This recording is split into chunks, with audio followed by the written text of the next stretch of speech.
ये किताब है एक बहुत खूबसूरत, फतेहपुर सीकरी रिविजिटेड। ये मैं आपको दोबारा भी दिखाऊंगी, लेकिन ये प्रोफेसर रिदावी की लिखी हुई किताब है और बहुत खूबसूरत किताब है। इसको लेके मैं भी फतेहपुर सीकरी घूमी हूँ, तो जिसको भी शौक है मॉन्यूमेंट्स का वो ये किताब को जरूर खरीदे और जरूर पढ़े। और पूछ रही है आपकी किताब ऑनलाइन अवेलेबल है? मेरे ख्याल से तो अमेज़न पे होनी चाहिए। नहीं, ऑनलाइन नहीं है, क्योंकि हालांकि इन्होंने मुझसे उसके राइट्स वगैरह लिए थे, लेकिन उन्होंने ऑनलाइन अवेलेबल की नहीं। किंडल पे नहीं डाला? किंडल पे नहीं डाला। अच्छा। लेकिन मैंने एक काम किया है, अगर आप मेरे उसके ऊपर जाएं एकेडमिया पे, तो मैंने इसका एक वर्जन अपलोड कर दिया है। तो अच्छा, एकेडमिया पर। अच्छा, वेरी गुड। हाँ, अगर अगर इफ एनीबॉडी इज इंटरेस्टेड, मैंने काफी दिनों से, 1 साल से तकरीबन ओयूपी के पीछे पड़ा हूँ कि इसका ये ओके, पेपर तो बैग निकाल दें, पेपर बैग निकाल दें। मैं इसमें डाले दे रही हूँ academia.edu से मिल जाती, क्योंकि देखो ऑनलाइन किताब पढ़ने का मजा अलग होता है और हाथ में किताब लेके अलग मजा होता है। लेकिन जिनको ना मिल सके वो इस तरह से academia.edu पे जाके आप अली नदीम रिदावी के नाम से सर्च करेंगे तो इनके बहुत आर्टिकल्स आपको मिलेंगे। सिर्फ यही नहीं किताब, और भी बहुत सारे मिलेंगे। तो अभी काफी लोग तो आ ही गए हैं, तो मैं इंट्रोडक्शन तो शुरू करती हूँ।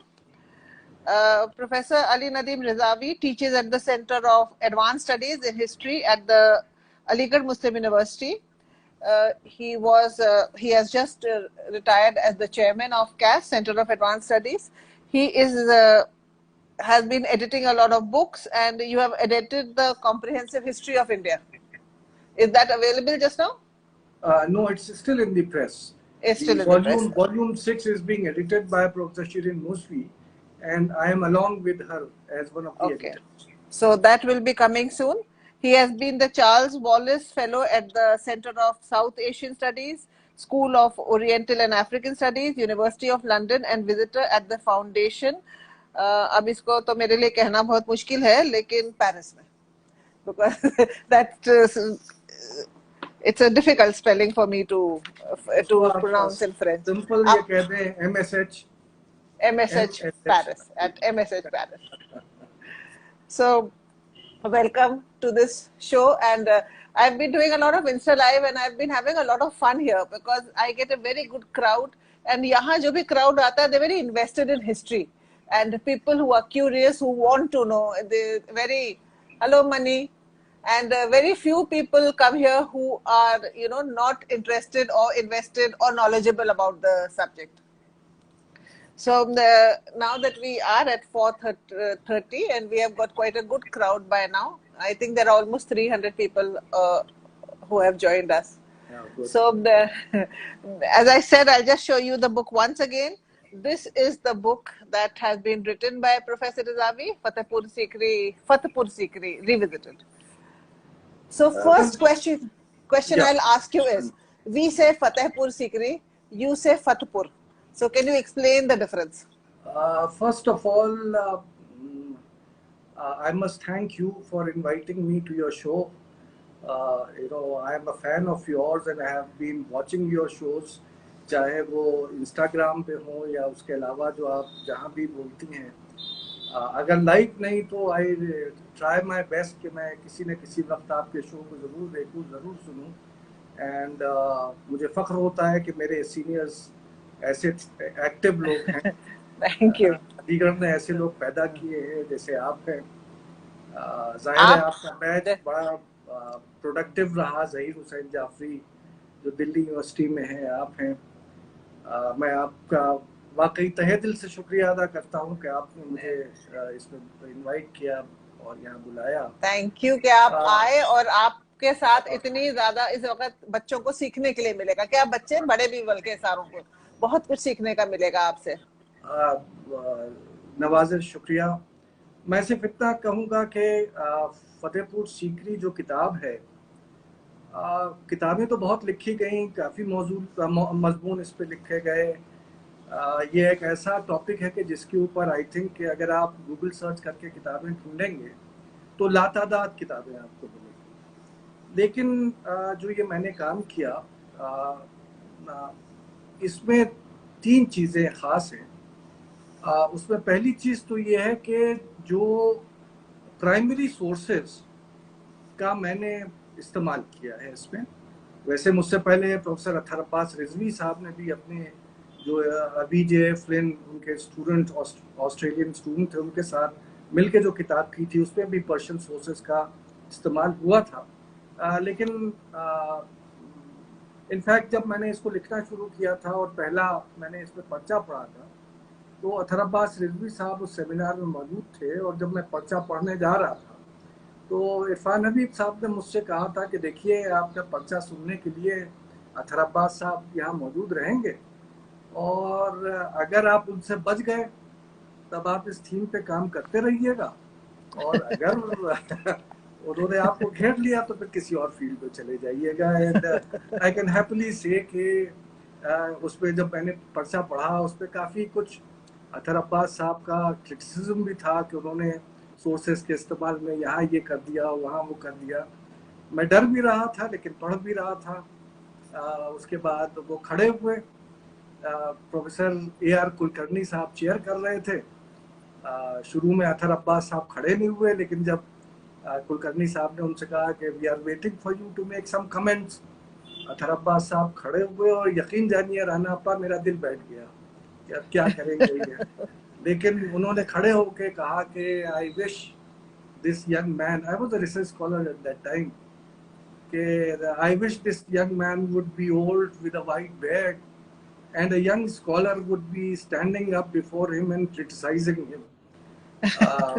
ये कह के फिर हंसे और हंस के उन्होंने कहा कि खैर this was just a joke, और जो इन्होंने बात कही है वो सही कही है क्योंकि मेरे सोर्सेज अलीगढ़ में थे, फतेहपुर सीकरी साइट आगरा डिस्ट्रिक्ट में थी और मैं कैनबरा में बैठ के इसके ऊपर लिख रहा था। तो एक तरीके से उन्होंने सराहा और बाद में उन चीज़ों को जो मैंने फाइंड आउट किया था उसको उन्होंने माना। उस दिन से मैंने इस किताब को शुरू किया और फिर अल्टीमेटली रफ्ता रफ्ता करके इस किताब को मैंने कंप्लीट किया। इसका जो आपने सवाल पूछा था वो सवाल ये था कि इसको मैं फतहपुर क्यों पुकारता हूँ। एक्चुअली ये एक अरबिक टर्म है जो फतह यानी विक्ट्री से डिराइव हुआ।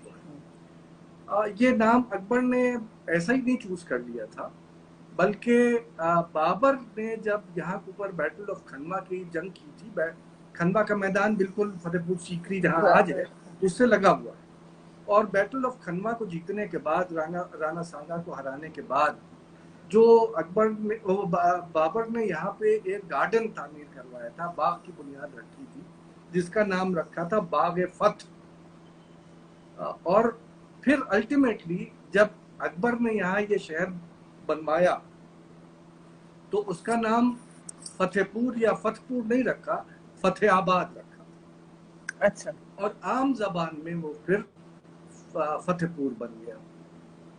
तो अकबर ने उस अरबिक टर्म विक्ट्री का इस्तेमाल किया था, इसीलिए मैंने इसको, चाहे अत्तर अब्बास रिजवी साहब ने भी इसको या स्मिथ ने भी इसको फतेह नहीं पुकारा है, जो बाद में उर्दू का दिया हुआ एक करप्ट एक प्रोनाउंसिएशन है, बल्कि उसको उसी फारसी और अभी ट्रेडिशन में फतह के नाम से। तो जब मैंने ये किताब लिखी तो उस वक्त मैंने इसका नाम फतहपुर उसी स्पेलिंग को जो फे ते लटकन है पे पे वाओ रे फतहपुर जो लिखा जाता है उसी अंदाज में मैंने उसको अंग्रेजी में भी वैसे ही इसको ट्रांसलेट किया। ये तो बहुत खैर अच्छा किया, क्योंकि एक चीज ये है कि जो जिस तरह से ओरिजिनली था, जब आप ओरिजिनल सोर्सेस की ही बात कर रहे हैं तो आपने वही ओरिजिनल स्पेलिंग भी इस्तेमाल की। तो ये भी एक बच्चों के लिए या जो भी आगे पढ़ रहे हैं, हम जो भी सीखना चाह रहा है या सीख रहा है लिख रहा है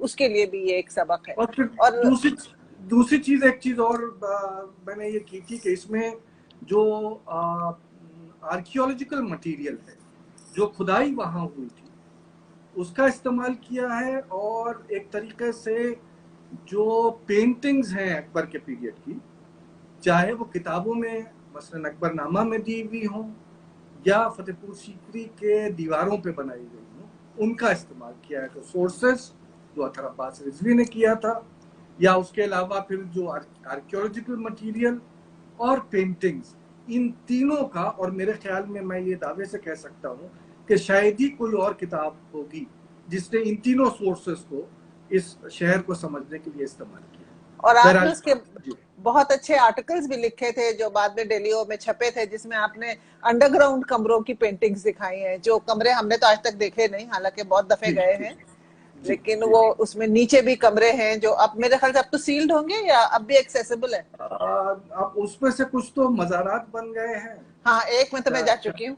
जी, उनपे कुछ कहीं के ऊपर कोई मौलवी साहब जाके बैठ गए हैं फूल चढ़ा के, और कहीं जो एएसआई की कोताहियों का शिकार हो गए हैं, और कुछ कटहरों में बंद है, जो लोगों को देखने चाहिए थे वो बंद कर दिए गए हैं, जिनको बंद करना चाहिए था वहां सूफी बैठे हुए हैं। वो तो खैर मैं भी 2-3 दरगाहों में जा चुकी हूँ, बल्कि बावली खुद ही दरगाह बन गई है अब। जी हाँ, जब मैं सर्वे कर रहा था तो यहाँ कोई दरगाह उस वक्त नहीं थी। मैं 80s से लेके 90s की बात कर रहा हूँ। आप कितने दिन रहे थे साइट के ऊपर? कितने दिन रहे थे साइट पर? मैं काफी अरसे रहा, क्योंकि देखिए उस जमाने में हम लोगों को ग्रांट्स बहुत कम मिला करते थे, और जब मैंने काम शुरू किया है तो उस वक्त मैं रिसर्च स्कॉलर था, मैं टीचर भी नहीं था, तो कोई ख़ास ग्रांट मिलते नहीं थे। तो कभी 2,500 मिलता था, कभी 7,000 मिलता था, डिपेंडिंग जो उस वक्त के चेयरमैन इरफान साहब या श्री मूसवी या इफ्तिखार आलम खान जो भी होता था उसके मुंह पे होता था कितने पैसे दे दें, तो उस पैसे के साथ जाते थे। और बाज़ दफ़ा ऐसा होता था कि एक हफ्ते में वो पैसे एग्जॉस्ट हो जाते थे और अगले साल का इंतजार करते थे।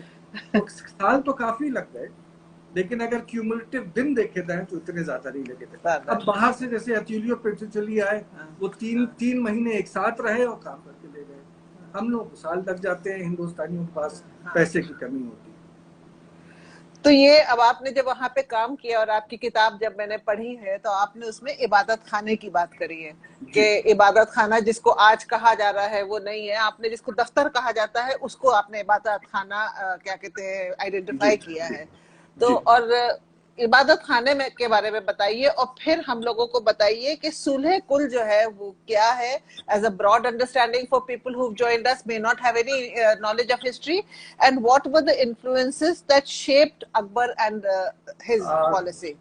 देखिए, क्योंकि हम लोगों ने तस्करा मेरी किताब से शुरू किया है, उस शहर से शुरू किया है, तो मैं इसको उससे रिलेट करूंगा कि फतेहपुर सीकरी जो एक दारुस सल्तनत जाहिर है कैपिटल सिटी था, लेकिन कैपिटल सिटी होने के साथ साथ उसकी अहमियत ये थी कि यही वो शहर था जहां रह के अकबर ने अपने रिलीजियस एक्सपेरिमेंट्स किए थे। और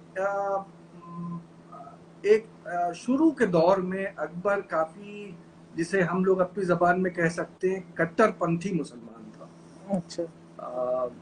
काफी ज्यादा मजहबी भी था अपने पर्सनल उसमें, और उलमा की बहुत सुनता था। एक वाकया मिलता है कि एक जो उनके पीरियड में एक आलिम दीन थे जो शेखुल इस्लाम थे, वो वाज दे रहे थे, और अकबर एक यंग बादशाह था, जाहिर है आपको मालूम है कि 13-14 साल की उम्र में वो बादशाह बन गया था, तो अभी लड़का ही था। तो अपने इस उस्ताद की गुफ्तगू सुनने के लिए दस में वो पहुंच गए, लेकिन जब वो पहुंचे तो वो अपने चोगे में थे, बादशाही लिबास में। तो मुल्ला अब्दुल्ला सुल्तानपुरी ने को एकदम से बड़ा गुस्सा आया कि उनके इस रिलीजियस महफिल में ये अपने आबोताब के साथ आए हैं, तो उन्होंने उठा के छड़ी मारी, और जो अकबर के पास जाके गिरी। लेकिन अकबर इन से इतने मुतासिर थे कि अकबर इस बात को टाल गए और कभी इस चीज़ का बुरा नहीं माना, यानी इस कदर ज़्यादा वो मुतासिर थे। तो जिस वक्त फतेहपुर सीकरी को बनाने का इन्होंने इरादा किया था उस वक्त ये हालत थी, लेकिन 1571-72 में जब ये शहर बसाया गया, पहली बार ऑर्डर दिया गया, और होते होते 1570s के एंड होते होते, यू कैन से 78 आते आते इसी शहर की देन थी कि अकबर के जो इंटेलेक्चुअल थॉट थी उसमें चेंजेस आने थे, और जो ये चेंजेस आए, मतलब यहीं के ऊपर पेंटिंग्स बनाई जा रही थी, जो मुगल स्कूल ऑफ आर्किटेक्चर की बुनियाद इसी शहर में रखी गई थी, पेंटिंग की बुनियाद इसी शहर में रखी गई थी, रिलीजियस थॉट्स यहीं डेवलप हो रहे थे, और उन सब को डेवलप होने में एक जो अकबर का इंस्टीट्यूशन जो बनाया हुआ था, जो इबादत खाना के नाम से मशहूर हुआ, उसकी बहुत बड़ी अहमियत थी। शुरू में लगता है कि जैसे कोई एक पर्टिकुलर बिल्डिंग नहीं रही होगी, जहाँ भी अकबर बैठ जाते थे और वहाँ बैठ के बाज़ दफ़ा मराकबे में चले जाते थे और फिर जो आसपास होते थे उनसे बातें किया करते थे, क्योंकि हमें रेफरेंस मिलता है कि मतलब हुमायूं के दौर से इस टाइप के डिस्कशन शुरू हो गए। एक और हमें जो तस्करा मिलता है मुगलों के दौर में, यहाँ पहले भी, कि मनाजरे हुआ करते थे, डिबेट्स, रिलीजियस डिबेट्स। अकबर ने उसी इन्फ्लुएंस में आके फतेहपुर सीकरी में जब शहर की बुनियाद रखी, उसके साथ साथ एक पर्टिकुलर बिल्डिंग बनवाई जिसका नाम इन्होंने इबादत खाना रखा। यानी इबादत खाने से तो मुराद मस्जिद होती है, जो इबादत का घर, लेकिन जो ये जितने भी डिस्कशंस किया करते थे, ये वो मस्जिद में नहीं किया करते थे, बल्कि उसके लिए अलहदा से इन्होंने एक मकाम तैयार किया था जो इबादत खाना के नाम से मशहूर हुआ। शुरू में इसमें सिर्फ जो अहले सुन्नत, जो सुन्नी उलमा हैं, हनफी, मालिकी, शाफी, चार फिरके जो कहलाते हैं, हम्बली, ये उसमें शामिल किए गए थे। और बाद में इसी में बदजन होके, क्योंकि जैसे जैसे डिस्कशंस हो रहे थे वैसे वैसे अकबर को भी रियलाइज हो रहा था कि ये उलमा कैसे एक दूसरे को बेवकूफ़ बनाते। इंसिडेंटली मैं आपको यहाँ पे जो लोग यहाँ देख रहे हैं मैं बताता चलूँ कि जाहिर है कि यहाँ हम लोग ज़्यादातर तस्करा सुलह-कुल पे करेंगे, लेकिन इबादत खाना पे मैं अलग से 3 लेक्चर, जिसमें एक पर्पस के ऊपर, एक कहाँ पे था, और एक यहाँ डिस्कशंस क्या होते थे, इस पे इंशाल्लाह हफ्ते 10 दिन में मैं इसके ऊपर करने जा रहा हूँ। लेकिन ये याद रहे कि ये डिस्कशंस में बड़ी उथल पुथल होती है, हर किस्म की चीजें आती हैं। तो एक मेरा सजेशन नदीम, आप जब ये डिस्कशन करेंगे तो इसको इंस्टाग्राम लाइव पे करिएगा, फिर सेव करके यूट्यूब पे डाल दीजिएगा, तो आपको डबल ऑडियंस मिल जाएगी और ये लाइव भी रहेगा और इंटरेक्शन हो सकता है आपका लोगों के साथ, और यूट्यूब पे फिर अपने आप अपलोड कर लीजिएगा, तो फिर उसमें बहुत लोगों का फायदा होगा, क्योंकि ये लेक्चर्स काफी कीमती हैं। जी, तो बहरहाल ये जो डिस्कशंस थे, इसने अकबर के ऊपर काफी असर डालना शुरू किया, अकबर की पर्सनैलिटी पे असर डालना शुरू किया। और वो अकबर जिससे कभी ये कहा जाता था कि फला शख्स को जो निज़ामुद्दीन दरगाह में अमीर खुसरो की कब्र के पास दफनाया गया है, वो क्योंकि शिया है तो वहाँ के ऊपर ठीक नहीं है कि उसको दफनाया जाए, और वो अकबर ये ऑर्डर दे देता था कि इसकी कब्र को खुदवा के और लाश को फिकवा दिया जाए। इतना कट्टर किस्म का आदमी। यहाँ के ऊपर जब उलमा के उन्होंने टैक्टिक्स देखी कि कैसे कैसे वो झूठ बोल रहे हैं, कैसे वो लोगों को बेवकूफ़ बना रहे हैं, तो अल्टीमेटली उन्होंने उस इबादत खाना के दरवाज़ों को दूसरे मज़ाहिब के लिए खोल दिया। और फिर ये बाद में समझ में आया कि सिर्फ मुस्लिम उलमा नहीं, बल्कि तमाम जितने भी मज़ाहिब के जो ठेकेदार होते हैं वो यही काम कर रहे हैं। तो अल्टीमेटली अकबर ने एक पॉलिसी जो अपनाई, वो सुलह कुल के नाम से मशहूर हुई। तो एक तरीके से हम ये कह सकते हैं कि अगर फतेहपुर सीकरी ना होता तो ये इबादत खाना ना होता, और अगर इबादत खाना ना होता तो वो अकबर जिसकी आज हम इतनी ताजीम करते हैं वो शायद इस दुनिया में ना आया होता। ये तो खैर बहुत ही अहम एक मुद्दा है, और आप जब इबादत खाने की बात कर रहे हैं, सुलह कुल की बात कर रहे हैं, तो क्या इसके हमको एंटीसीडेंट्स मिलते हैं ऑटोमन, सफाविड या उज़्बेक खानेट एम्पायर में, कि इस तरह के डिस्कशंस कहीं और होते थे जी अकबर के जी, जमाने से आपने पहले? काफी काफी काफी अच्छा सवाल पूछा आपने ये। अक्सर लोग जब ये हमारी यूनिवर्सिटीज में सवाल पूछा जाता है, what is the policy of सुलेकुल and who was the progenitor of the policy of सुलेकुल, तो हम लोग आंख बंद करके अकबर कहते हैं। और ऐसा लगता है कि जैसे पूरी जो इंकशाफ था इस नए फलसफे का, वो अकबर और अबुल फजल का था।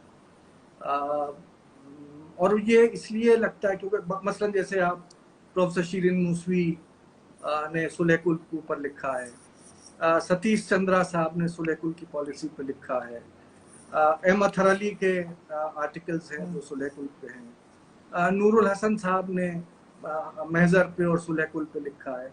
ये जितने बड़े बड़े दिग्गज जो हिस्टोरियंस गुजरे हैं जो अलीगढ़ स्कूल के हैं, इसके अलावा और भी हैं, माजदा खान हैं, और there are many, in fact this is one of the teams जिसपे काफी लोगों ने कलम उठाया है। लेकिन हर एक की राइटिंग में आपको ये मिलेगा कि ऐसा लगता है पढ़ने के बाद स्टूडेंट को या पढ़ने वाले को कि जैसे अकबर ने पहली बार ये किया। दूसरी चीज ये कि अगर उस पीरियड में अगर हम कंपैरेटिव एक स्टडी करते हैं, देखिए जिस जमाने में मुगल एम्पायर स्टैब्लिश हुई, ये वाहिद एम्पायर नहीं थी। उस पीरियड में दो तीन और बड़ी बड़ी एम्पायर्स थी अकबर की जो कंटेम्प्रेरी थी या मुगलों के कंटेम्प्रेरी थी। मसलन अगर बाबर ने 1526 में मुगल एम्पायर स्टैब्लिश की थी, तो 1501 में सफाविड एम्पायर शाह इस्माइल सफावी ने स्टैब्लिश कर दी थी। 1504-5 आते आते शहबानी खान ने उज़्बेक खानेट एम्पायर जो अफगानिस्तान का जो रीजन है वहाँ कर दी थी। या 15th सेंचुरी में 1400 कुछ में तकरीबन इन सफाविड एम्पायर से 80 साल पहले के करीब जो ईरान के ऊपर का जो हिस्सा था, यूरोप से लेके ईरान तक का, एनाटोलिया का जो रीजन था, उसमें एक ऑटोमन एम्पायर के नाम से एक एम्पायर फॉर्म हो गई थी। ये सारी के सारी एम्पायर्स जो थी वो मुसलमानों की थी। सारी के सारी एम्पायर्स जो थी वो उन अशखास की थी जो अपने को तुर्क कहते थे। ये सारी के सारी एम्पायर्स ऐसी थी जहाँ पे पर्शियन कल्चर जो था वो प्रीडोमिनेंट था। और इन सारी एम्पायर्स में इल्ला अकबर की एम्पायर के यानी मुगल एम्पायर के हर जगह आपको मजहब का दौरा मिलेगा। यानी ऑटोमन्स ने अपने को मुसलमानों का खलीफा डिक्लेयर कर रखा था।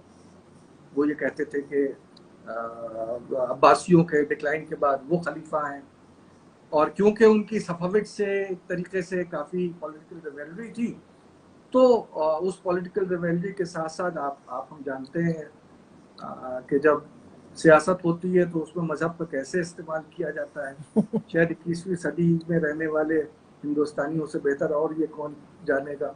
तो ऑटोमन्स ने भी अपनी सियासत को बढ़ाने के लिए मजहब का इस्तेमाल किया था, और शिया सुन्नी झगड़े काफ़ी उनके यहाँ मौजूद थे। और क्योंकि सफाविड शिया थे तो एक एंटी शिया टाइरेड उनके आपको काफ़ी उसमें मिलती है। यहाँ तक कि ऑटोमन नोबिलिटी में शायद ही कोई शिया एलिमेंट आपको उसमें मिलेगा, कोई टॉलरेंस नहीं। सफाविड एम्पायर में जो इतनी बड़ी ग्रैंड एम्पायर, बाद में अकबर का कंटेम्पररी था शाह अब्बास सफावी। ईरान जो था कन्वर्जन के बाद सुन्नी कंट्री हुआ करता था, और सफाविड्स के आने के बाद मार मार के जोर जबरदस्ती पूरी ईरान के रीजन को शिया बना दिया गया था। और एक तरीके से सफाविड्स जो थे वो एक इमामों के नायब की हैसियत से उभर के सामने आए थे। तो वहाँ के ऊपर जाहिर है कि वो सुन्नी वो ईरानी जो सुन्नी थे, उनके पास कोई दो रास्ते नहीं थे इल्ला इसके कि वो मुगल एम्पायर की तरफ या कहीं और भाग के चले जाएं। शहबाजी खान भी इसी तरीके से, जो सेंट्रल एशिया ये जो एरिया था वहाँ पे भी एक कट्टर हनफी सुन्नी थॉट प्रिवेल करती थी। उन सब के बीच में अगर आप देखें तो ऐसा लगता है कि अकबर पहला था जिसने इस टाइप की पॉलिसी पे अमल किया जहाँ पे सारे मजाहिब को बराबरी का रुतबा देना शुरू किया या कम अज कम टॉलरेट करना। लेकिन अगर हम ये जैसे मैंने कहा कि जितने भी आप बड़े बड़े हिस्टोरियंस हैं इनके जो अकाउंट्स पढ़ेंगे उसमें आपको तकरीबन यही पिक्चर नजर आएगी। जब फॉर एग्जांपल मेरी उस्तानी है तो शिरीन मूसवी, उनके आप आर्टिकल्स पढ़िएगा, अकबर का जिक्र होता है कि अकबर ने ये किया, अकबर ने ये किया। ये दौर है कंपैरेटिव हिस्ट्री का, तो इसलिए जरा सा हमको आगे पीछे देखना पड़ता। और मेरा ख्याल ये है कि जो सुलह कुल की पॉलिसी थी वो अकबर की यूनिक पॉलिसी नहीं थी। हाँ, अकबर ने उसका इस्तेमाल जरूर किया। ये एक्चुअली वो पॉलिसी थी जो अकबर से सेंचुरीज पहले ईरान की सरजमीन पे इस्तेमाल हुआ। मैं आपको और जो लोग इसे देख रहे हैं और ख़ासतौर से अगर हिस्ट्री में इंटरेस्ट रखते हैं तो मैं आपसे कहूँगा कि ज़रा सा, आजकल तो इंटरनेट का दौर है, हर चीज़ आप गूगल सर्च कीजिएगा तो मिल जाएगी। अकेमेनिड एम्पायर जो इस्लाम कब्ल इस्लाम जो ईरान में जो एक एम्पायर थी, हखामनुशी या अकेमेनिड, उनके बारे में आप ज़रा सा पढ़ के देख लें। जो अकेमेनिड एम्पायर का जो फाउंडर था साइरस, इनफैक्ट शायद वो पहला था जिसने अपनी बड़ी हुकूमत में, अकेमेनिड एम्पायर अपने दौर की सबसे बड़ी एम्पायर थी दुनिया की। यानी ये कहा जाता है अकेमेनिड एम्पायर के बारे में कि 40% of the world population was being ruled by Cyrus and the Achaemenid rulers. सिर्फ 60% of the population, world population, was not under his control. ये एक्सटेंट तरीके से उस एम्पायर का था। लेकिन आप सोच सकते हैं कि वो एम्पायर जो काफी बड़े रीजन में, जहाँ के ऊपर तकरीबन हर नेशन के लोग वहाँ पाए जा रहे हो, तो पहला ये साइरस था जिसने एक ऐसी पॉलिसी पे अमल किया था जहां हर मजहब को रेस, मजहब, linguistic differences, religious differences, cultural differences, सबको ओवरकम करके और एक हुकूमत बनाने की कोशिश की। और उसकी सिर्फ ये नहीं कि ईरानी कह रहे हैं, ब्रिटिश म्यूजियम में साइरस का एक लिखा हुआ जो कोड है वो आज भी मौजूद है। One of the main exhibits at the British museum, जिसको ट्रांसलेट किया गया, तो उसमें हर तरीके की, यहाँ तक के जो जूस हैं उस पीरियड के, उनको ये इजाजत दी साइरस ने कि वो अपने गिरजाघर, अपने मंदिर बनवाए। और सिर्फ साइरस अकेला नहीं था, उसके जो बाद आने वाले जो और दूसरे जो बड़े बड़े किंग्स थे, फॉर एग्जाम्पल आपके नाम सुना होगा डेरियस का, डेरियस द फर्स्ट, उसने भी उसी पॉलिसी को फॉलो किया। इनफैक्ट कुछ स्कॉलर्स का तो ये कहना है, जिसपे थियोलॉजियंस भी हैं, आपने आयतुल्लाह मुताहरी का नाम सुना होगा, अबुल कलाम आज़ाद आप वाकिफ हैं, ये सब वो, या दारा शिको, ये सब वो हैं कि जिनका ये मानना था कि Cyrus is the same as Zulqarnain, one of those old Persian kings mentioned in the Quran, और ओल्ड टेस्टामेंट पे भी इसका जिक्र आता है। तो हम लोग ज्यादातर अलेक्जेंडर को कहते हैं जुल्करनैन। जी जी, इनफैक्ट अलेक्जेंडर ने भी उसी साइरस की पॉलिसी पे अमल किया था।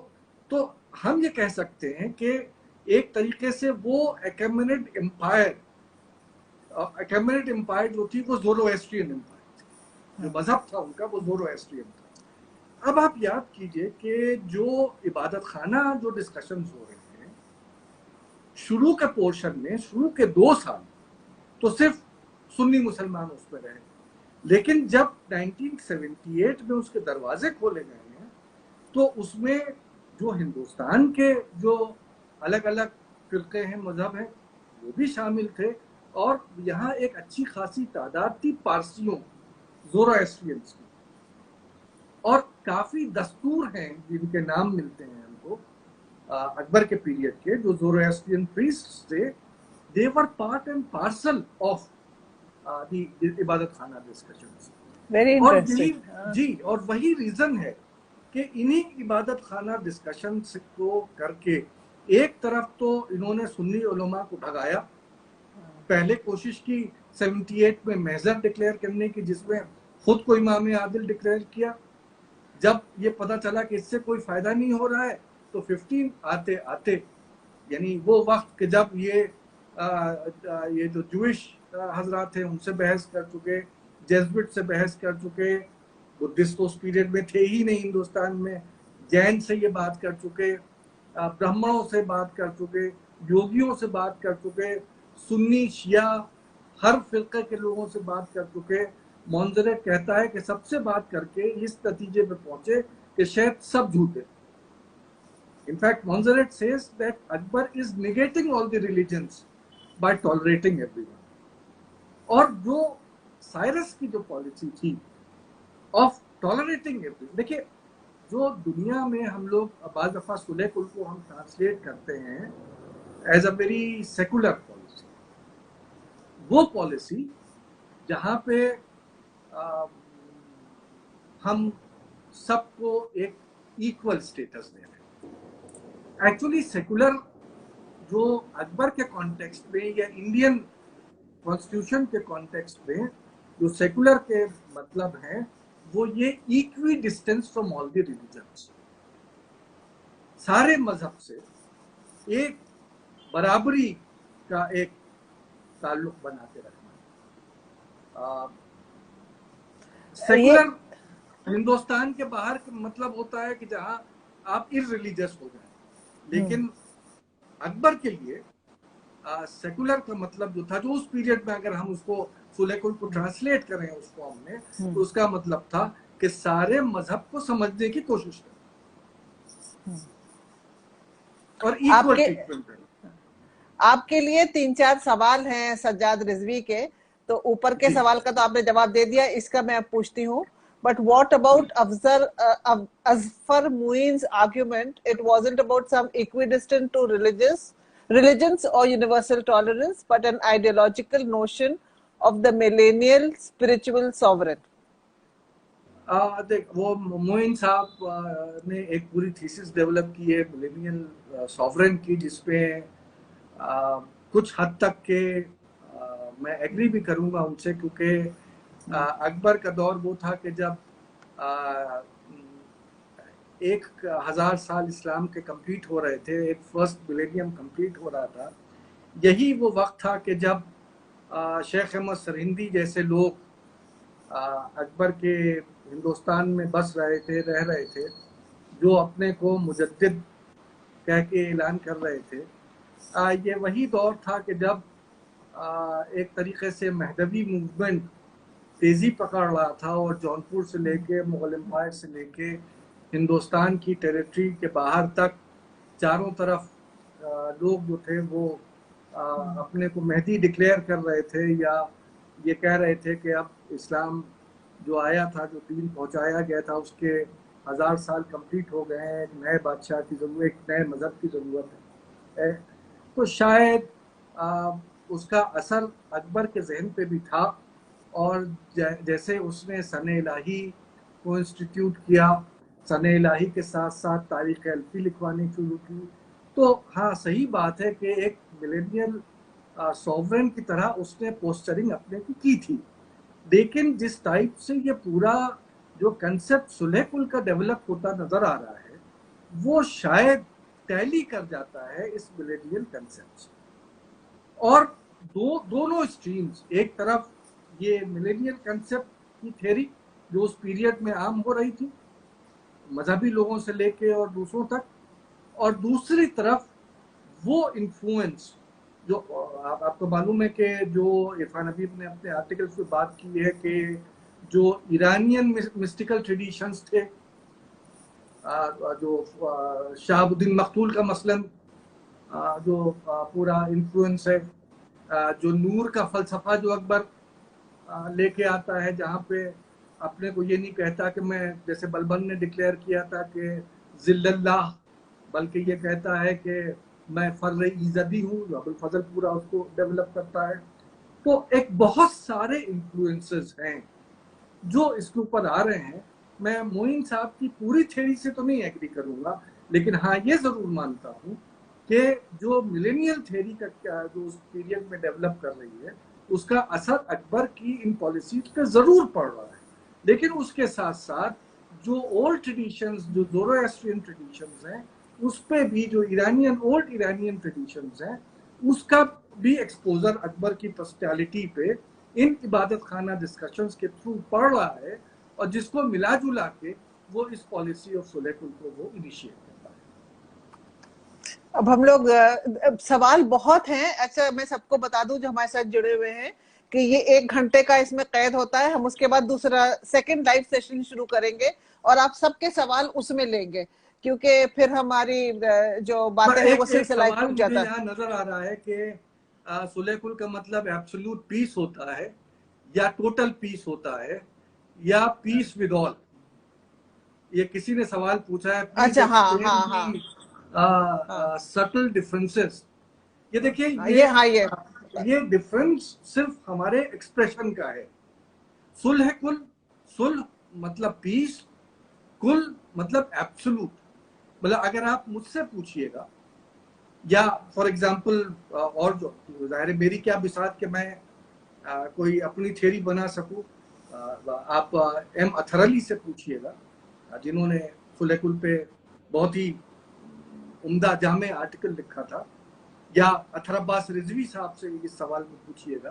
तो ये सारे हिस्टोरियंस जो सो कॉल्ड अलीगढ़ स्कूल के हैं, इसको एब्सोल्यूट पीस, कुल से मुराद वो लेते हैं एब्सोल्यूट। चाहे आप उसे टोटल पीस कह लीजिए, चाहे आप उसे एब्सोल्यूट कह लीजिए, मेरे ख्याल में कोई ज्यादा उसका डिफरेंस नहीं, सवाई ये कि एब्सोल्यूट टर्म में आप उसको एक्सप्लेन थोड़ा आसानी से कर सकते हैं। मैं एक बात आपको राना आपा और बताता चलूँ कि ये सुलह कुल की पॉलिसी सिर्फ जबानी नहीं थी। सिर्फ ये नहीं था कि उन्होंने कह दिया कि तोडर मल और फला और डिमका सब इसके मेंबर बन जाएं। और हाँ, ये भी मैं आपको बताता चलूँ, कोई अकबर ने कोई नया मजहब भी नहीं बनाया था। कोई there was no religion which had come into existence. जो अकबर ने किया था वो सिर्फ जो रवाबित थे अलग अलग कौमों के, उनकी दूरियों को मिटाने का काम, और कुछ नहीं। मसलन उनका जो पूरा translation project, that was a part of the policy of सुलह कुल। यानी एक तरफ तो तुजुक का जहांगीरी आप उठा के पढ़िए, तो तुजुक में जहांगीर ये कहता है कि मेरे बाप के दौर में शिया सुन्नी और अलग अलग किस्म के लोग वो एक साथ रहते थे। पेंटिंग्स उठा के देखिए, हालांकि उसको वो लोग जो हैं वो एलिगोरिकल कह के उसको ये दिखाते हैं कि सफाविद और ईरानी मुगल एम्पायर का एक कंपैरिजन में कि एक भेड़ पे है, एक शेर पे है, तो वो उसका एक पावर पॉलिटिक्स भी दिखाते हैं। लेकिन एक्चुअली जो मैं उसको रीड करता हूँ ये कि अकबर की वो एम्पायर है जिसके ऊपर ये लोग खड़े हुए हैं, चाहे वो सफाविद किंग हो चाहे वो मुगल एम्पायर हो, वो भेड़ और शेर, यानी ऐसी एम्पायर जहां पे कोई जुल्म ना होता हो और मजलूम और जालिम दोनों एक साथ रह रहे हैं। और शायद इसीलिए अकबर ने जो ट्रांसलेशन का प्रोजेक्ट, जिसमें ट्रांसलेशन के प्रोजेक्ट में सिर्फ मजहबी रामायण और महाभारत नहीं ट्रांसलेट कराई, बल्कि फलसफे की किताबें, साइंस की किताबें, मैथमेटिक्स की किताबें, यानी कहानियों की किताबें, लिटरेचर की किताबें, ताकि आप एक दूसरे के मजहब, आप एक दूसरे का कल्चर, एक दूसरे का लिटरेचर, एक दूसरे की साइंसेस उसको आप समझना शुरू कीजिए। और वन वे प्रोसेस नहीं था, ये वो प्रोसेस था जो अकबर के बाद तक जिंदा रहा। अकबर के पीरियड में भी हुआ। अनफॉर्चुनेटली हमारे पास जो इंफॉर्मेशन है वो आमतौर से वो है जो मुल्ला अब्दुल कादिर बदायूनी ने मुंतखब में नोट कर दिया या अबुल फजल ने दे दिया, लेकिन हमको एविडेंस मिलते हैं कि बहुत से ऐसे टेक्स्ट थे जिनका ट्रांसलेशन संस्कृत में किया गया था। टू वे प्रोसेस था। और यही रीजन है कि दारा शिकोह जो उसी पॉलिसी को फॉलो कर रहा था, उसने उसी ट्रेडिशन को फॉलो करते हुए उपनिषद का ट्रांसलेट किया। ये कोई अचानक दारा शिकोह ये नहीं लेके आए थे जिन्होंने किया। एक तरीके से उस पीरियड की एक सोच डेवलप कर गई थी। सज्जाद रिजवी साहब को तो अच्छी तरह मालूम है कि दारा शिकोह और अकबर के बीच में एक और ईरानी था जो ईरान से आया था और जिसने यहाँ जो रह के और उपनिषद और जो योग वशिष्ठ टाइप के फोर्सेस को उसने फारसी में ट्रांसलेट किया। तो एक तरीके से उस पीरियड में ये उथल पुथल थी जहां एक दूसरे को समझने की कोशिश, जहां हम एक दूसरे के पेल्सर्ट एक बहुत ही मशहूर एक उस पीरियड का ट्रेवलर है जो ये बताता है कि अकबर के एम्पायर में जो मेजर शहर हैं, चाहे वो आगरा हो, सीकरी हो, दिल्ली हो, इसमें सारी पॉपुलेशन जो है वो मिलजुल के रहती है। हिंदू मुसलमान के पास रहता है, मुसलमान हिंदू के पास रहता है, गरीब की हवेली के पास गरीब का घर होता है। तो अकबर की सुलह कुल जो थी वो सिर्फ हिंदू मुस्लिम के झगड़ों के सुलझाने की नहीं थी, बल्कि जितने भी इंसानियत है उसको समझने की एक पॉलिसी थी जो अकबर के साथ मर नहीं गई, खत्म नहीं हो गई, जो उसकी अच्छाई है। जो सुलह कुल की जो पॉलिसी है वो सिर्फ एक बबूला नहीं था, एक बबल नहीं था जो अकबर के साथ चंद साल रहा और खत्म हो गया, बल्कि वो एक ऐसा बीज था जो आज हमारे कॉन्स्टिट्यूशन में भी दरख्त के फॉर्म में नजर आता है। जो आज हम अपने को सेकुलर पुकारते हैं, सेकुलर की डेफिनेशन आज हमारे कॉन्स्टिट्यूशन में वो है जो अकबर ने दी थी, वो नहीं है जो यूरोप वाले समझते हैं, जहाँ पे ये एक बहुत अहम बहुत अहम मुद्दा है जिसपे हम लोग थोड़ा अभी बल्कि अकबर ने जो कहा था हिंदू मुसलमान जितने भी मजहब हैं उन सब बराबर के भाई भाई हैं, सबका इक्वल का हक है। और इसीलिए हिंदुस्तान में जो कॉन्स्टिट्यूशन में जो सेकुलरिज्म आई वो वही कंसेप्ट आया। आज भले हम मुगलों को बुला भरा कहें, लेकिन नेहरू और अंबेडकर ने अकबर को पढ़ा हुआ था, वो अकबर को समझते थे और वही पॉलिसी जो थी उसी को आपके इंडियन कॉन्स्टिट्यूशन में, ये मेरा पूरा यकीन है कि उसको फॉलो किया गया। और जब तक वो फॉलो किया जाएगा इंडिया उसी अंदाज में रहेगा। जिस दिन वो खत्म हो जाएगा इस हिंदुस्तान की वही हालत होगी जो औरंगजेब ने के बाद में हो गई। अच्छा, एक सवाल है और मेरे ख्याल से क्योंकि काफी लोग कंफ्यूज होते हैं, आप जरा दीन इलाही के बारे में साफ कर दें सबको, क्योंकि ये बार बार लोग कहते हैं कि वो रिलीजन था, तो इसको जरा आप थोड़ा इसके ऊपर रोशनी डाल भाई ऐसा है कि बहुत सी किताबें हैं, काफी टेक्स्ट बुक्स हैं, यहाँ तक के मैंने तो बाज़ दफा PCS और IAS के इम्तिहान में भी देखा है जहाँ पे दीन इलाही को एक मजहब माना गया है। आजकल ये जो लॉकडाउन का पीरियड चल रहा है इसमें एक दिन में 15 लोग YouTube पे और Facebook पे लेक्चर्स दे रहे हैं, तो कम से कम 3 या 4 में लेक्चर सुन चुका हूँ जिसमें जो सो कॉल्ड अथॉरिटीज हैं उन्होंने ये कहा कि दीन इलाही एक अकबर का बनाया हुआ बड़ा उम्दा मजहब था। एक साहब हैं कि जिन्होंने कुछ इबादत खाना पे काम कर रखा है, उन्होंने भी यही कहा कि दीन इलाही एक मजहब था। मैं आपके सामने ये अर्ज करूँगा कि जो जितने भी वेल एस्टैब्लिश्ड हिस्टोरियंस हैं, starting with Nurul Hasan down to ये अदना सा गुलाम, बीच में आपके शीरिन मूसवी और उनसे पहले अथर अली और अथर अब्बास रिजवी, जितने भी लोग गुजरे हैं जिन्होंने इस पे काम किया है, यहाँ तक के एक आध जो जापानीज स्कॉलर हैं, एक ओसामा कुंडू फॉर एग्जांपल, उन्होंने भी इस पे काम किया है। और सबका ये ख्याल है कि दीन इलाही कोई मजहब नहीं। सबसे बड़ी उसकी प्रूफ ये है कि अगर ये मजहब होता और अकबर इसको एज अ रिलीजन प्रोपगेट करना चाह रहा होता, तो अपने लेवल बेस्ट वो कोशिश करता कि इसको ज़्यादा से ज़्यादा लोग माने। जाहिर है कि एक शहनशाहियत जहाँ अकबर जैसा बादशाह हो, अगर वो चाहे और अवाम न माने, ये बड़ा मुश्किल है। लेकिन हम ये देखते हैं कि अकबर के जो बहुत करीबी लोग हैं, जैसे राजा मान सिंह, जब उनके सामने भी ये दीन इलाही का कंसेप्ट रखा जाता है, तो वो ये कहते हैं कि ये क्या भला है, हम नहीं मानते इसे। एक्चुअली अकबर ने एक तरीके से एक सूफी सिलसिला, जिससे कि जैसे सफाविद जो थे वो सफावी एक सूफी सिलसिला था। जाहिर है कि सफावी जो थे वो अपने को इमाम तो बना नहीं सकते थे, तो वो बेचारे सूफी और सूफियों के हैसियत से एक थोड़ा सा प्रेसिडेंसी लिए रहे, उसके आगे तो नहीं। अकबर भी जाहिर है कि यहाँ अगर वो इमाम बन भी जाते तो किस पे इमामत करते, खलीफा बन जाते तो किस पे खिलाफत करते, थे ही कितने लोग मानने वाले, आमतौर से तो नॉन मुस्लिम और हिंदू थे।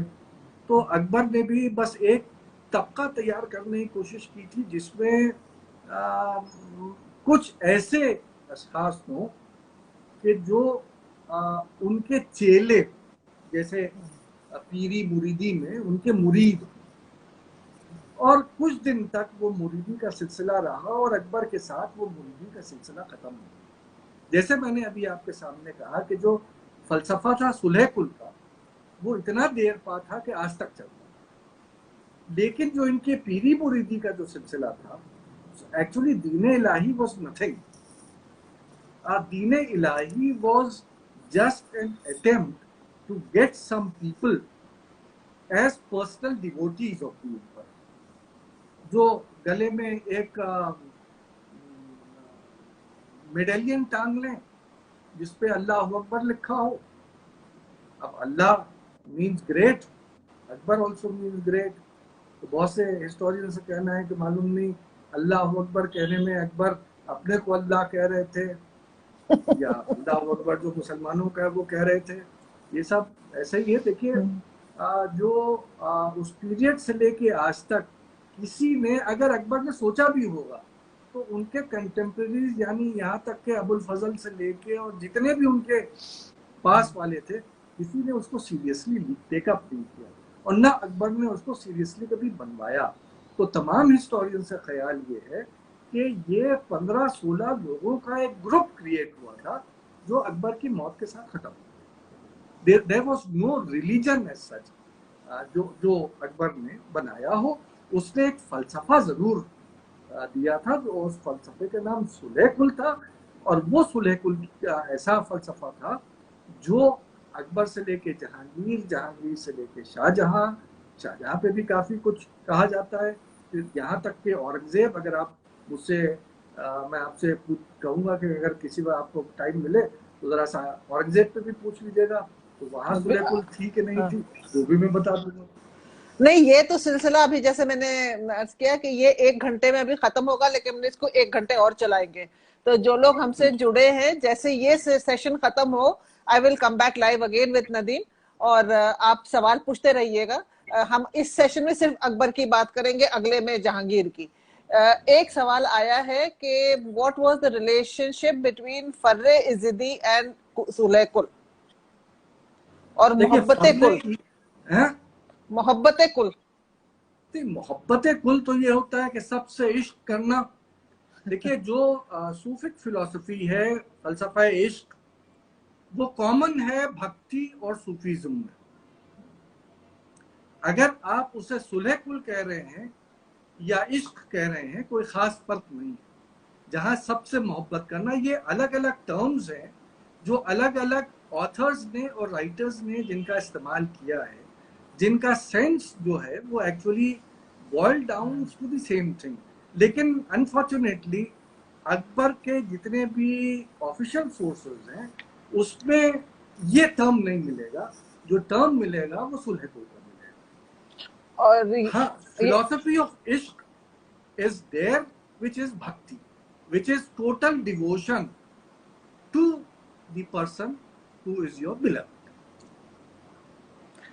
और ये एक सेकंड, इन एवरी रिलीजन, ये पॉल का सवाल है, in every religion there is a spectrum of believers from the questioning believers to the blind believer and the outsiders looking in are of the same category. I think this is just a statement.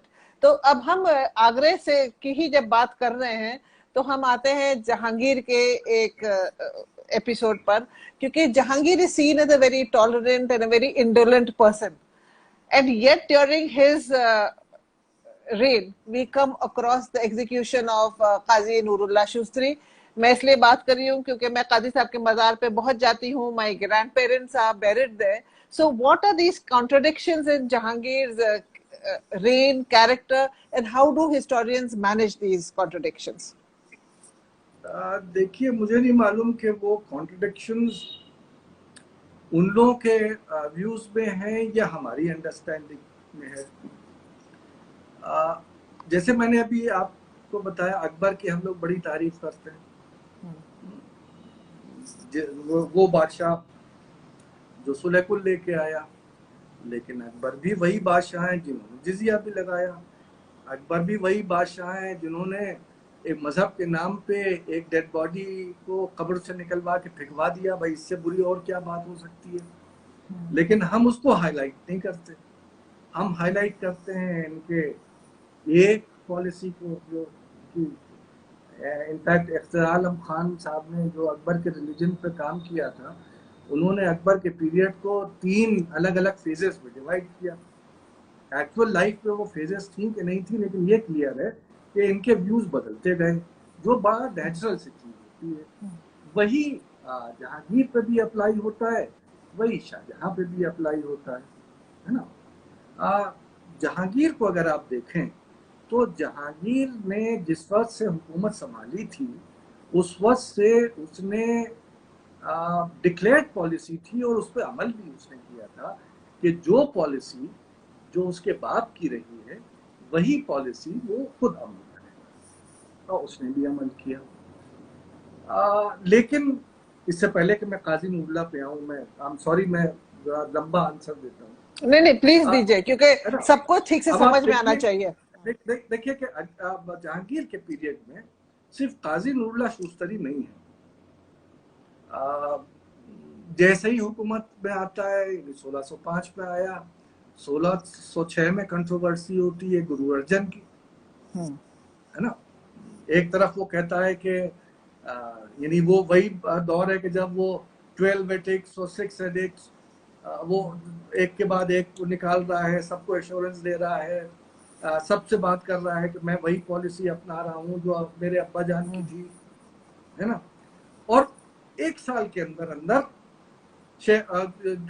Guru Arjan का execution हो जाता है ना। और हम ये कहते हैं कि देखिए देखिए देखिए, उसने रिलीजियस डिस्क्रिमिनेशन किया, उसने गुरु को मार दिया, है ना। अब 1610 में काजी नूरुल्लाह शूस्तरी का वाकया हो जाता है, जिसमें जो अकबर के पीरियड में जो एक काजी खुजात की पोजीशन पे जो रहे, जिन्होंने अकबर के लिए के दरबार में, ये भी एक्चुअली फतेहपुर सीकरी में पहली बार आके अकबर से इनकी मुलाकात हुई थी, और अकबर ने फिर इनको कश्मीर की तरफ भेज दिया था। वहाँ पे जो खालिसा और जागीरों की तफ्तीश करने के लिए काजी थे, तो वहाँ इंक्वायरी चल रही थी, तो इंक्वायरी बिठा दी थी, और इन्होंने बड़ी एडवर्स रिपोर्ट कुछ लोगों पे दी थी, जिससे काफ़ी लोग खफा थे इनसे। बहरहाल उस इशू पर मैं बाद में आऊँगा। तो और अल्टीमेटली जब अगर अकबर के पीरियड में काजी नूरुल्लाह से आप पूछिए कि भाई अकबर का पीरियड कैसा है, तो वो कहते हुए नजर आएंगे कि इससे बेहतर बादशाह कोई नहीं है। ये ऐसा बादशाह है कि जिसमें तकैया जायज़ नहीं है, और आदमी को अपने मजहबी रुझानात को छुपाना नहीं चाहिए, और आराम से खुल के रहिए, कोई प्रॉब्लम नहीं है। और जहांगीर के पीरियड आते आते 1605 में जहांगीर आए, और 1610 में 5 साल के अंदर एग्जीक्यूशन काजिमुल्ला का हो गया। शिया थे, वो पहला सिख, फिर ये, और 1611 में जिनके बारे में बड़े बड़े हिस्टोरियंस ने कहा कि अकबर, वो जो जहांगीर का एक्सेशन में इनका बहुत बड़ा हाथ था, नहीं था, लेकिन बहुत से हिस्टोरियन मानते हैं, ख़ासतौर से पाकिस्तान के कई हिस्टोरियंस का यकीन है कि Sheikh Ahmad सिरिंदी played a great part in you know accession of Jahangir. 1611 में 1 साल के लिए वो जेल में डाल दिए जाते हैं। अब फिर उसके बाद जो गुजरात में जैन मर्चेंट्स हैं, उनके साथ चप्पलिश हो जाती है, उनको सजाएं दी जाती हैं। तो एक तरीके से बेचारे जहांगीर के पीरियड में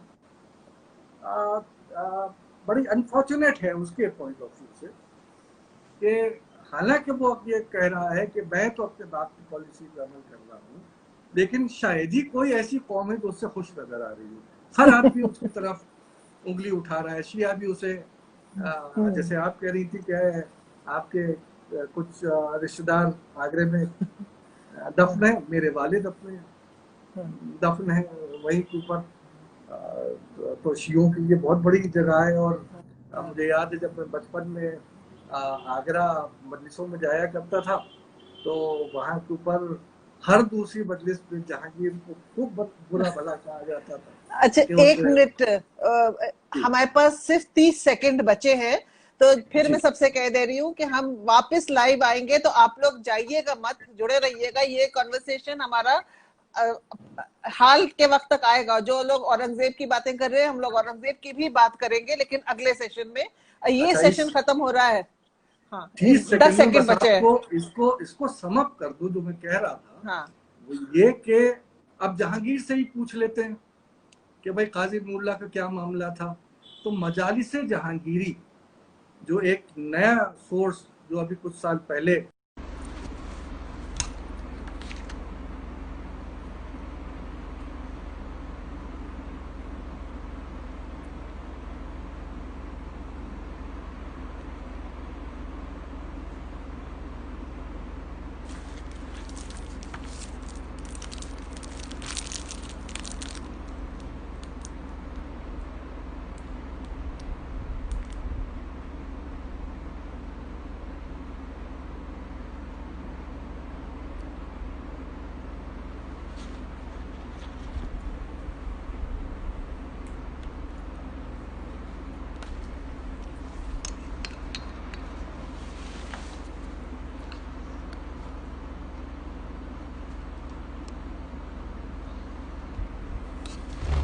I'm just waiting for Nadeem to join us. I have sent him the request.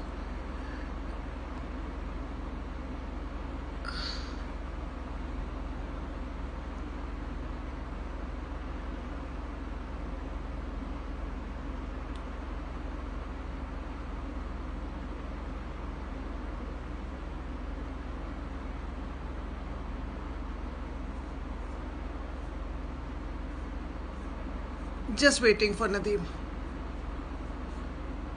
We'll continue from wherever we left.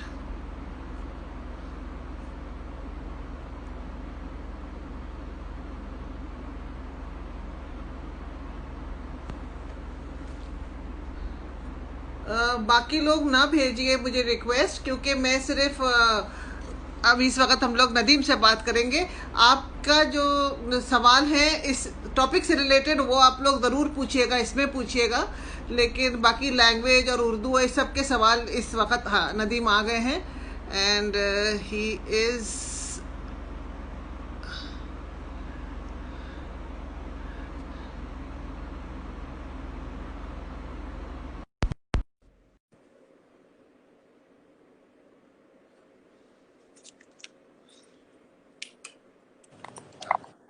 ये एक थोड़ा सा इसमें प्रॉब्लम हो जाता है कि आप 1 घंटे में खत्म हो जाता है, एकदम से कट जाता है। तो एक मिनट, मैं असल में अपने मोबाइल पे कनेक्ट करना चाह रहा था, उस पर हो नहीं रहा। हाँ ठीक है, ठीक है। एक मिनट, मैं असल में अपने मोबाइल पे कनेक्ट करना चाह रहा था, उस पर हो नहीं रहा। कोई बात नहीं, सब लोग इंतजार करेंगे। इतना इंटरेस्टिंग और इतना इंफॉर्मेटिव डिस्कशन है कि हर कोई इंतजार करेगा। आप अपना वक्त ले लीजिए। और हम लोग अब वहीं से फिर शुरू करेंगे, जहांगीर से, और 1610 से शुरू करेंगे हम लोग।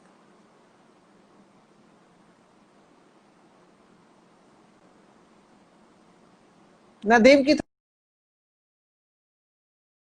वो अभी हो ही जाएगी ठीक। मैं फिर से भेजती हूँ।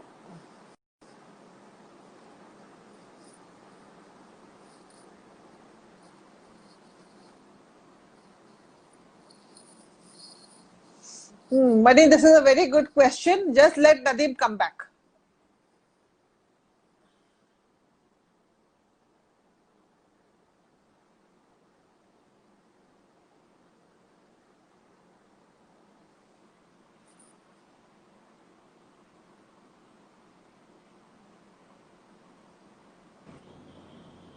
जी हाँ, तो अब आप नदीम 1610 से ही फिर से शुरू कीजिए। देखिए, आई एम सॉरी, मतलब मैं जो आपसे कह रहा था वो ये कि काजी नूरुल्लाह का जो पूरा वाकया है वो आइसोलेशन में नहीं है।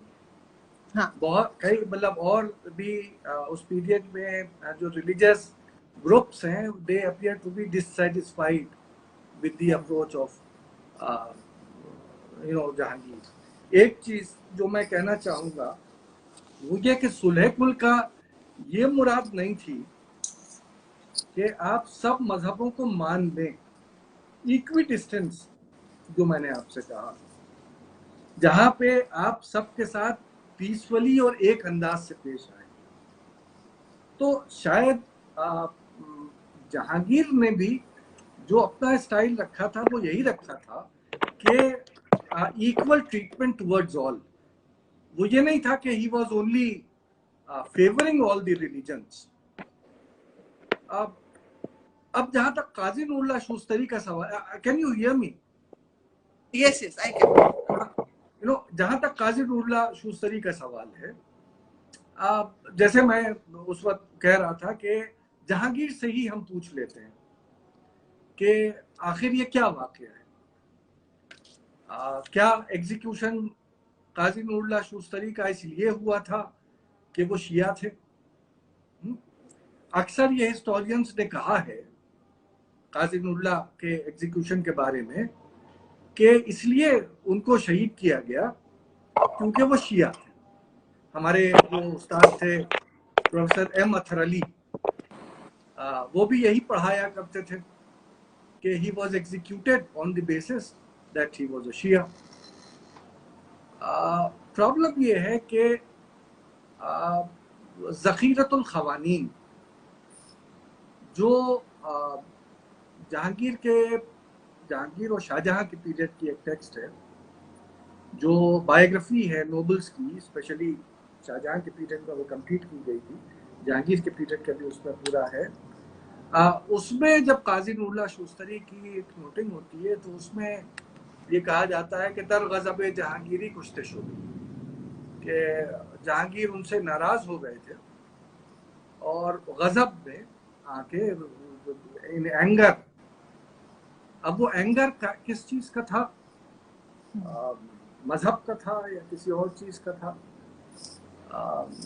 तो बाज़े हिस्टोरियंस ने कहा कि गजब जो था वो इसीलिए था क्योंकि अचानक लोगों ने ये एलिगेशन लगाया था कि ये तकैया किए हुए थे, छुपे हुए थे, और काजी थे, और काजी के हैसियत से जो ये फैसले करते थे वो करना चाहिए था सुन्नी रूल के तहत, चाहे वो हनफी हो या मालिकी हो या शाफी हो या हम्बली हो, उसके तहत फैसले करना चाहिए थे। बजाय उसके इन्होंने फ़िक़्ह जाफरी पे ये फैसले किए थे, और जब ये बात खुल गई थी तो इनके ऊपर चार्ज लगाया गया था। कुछ औरों ने ये कहा कि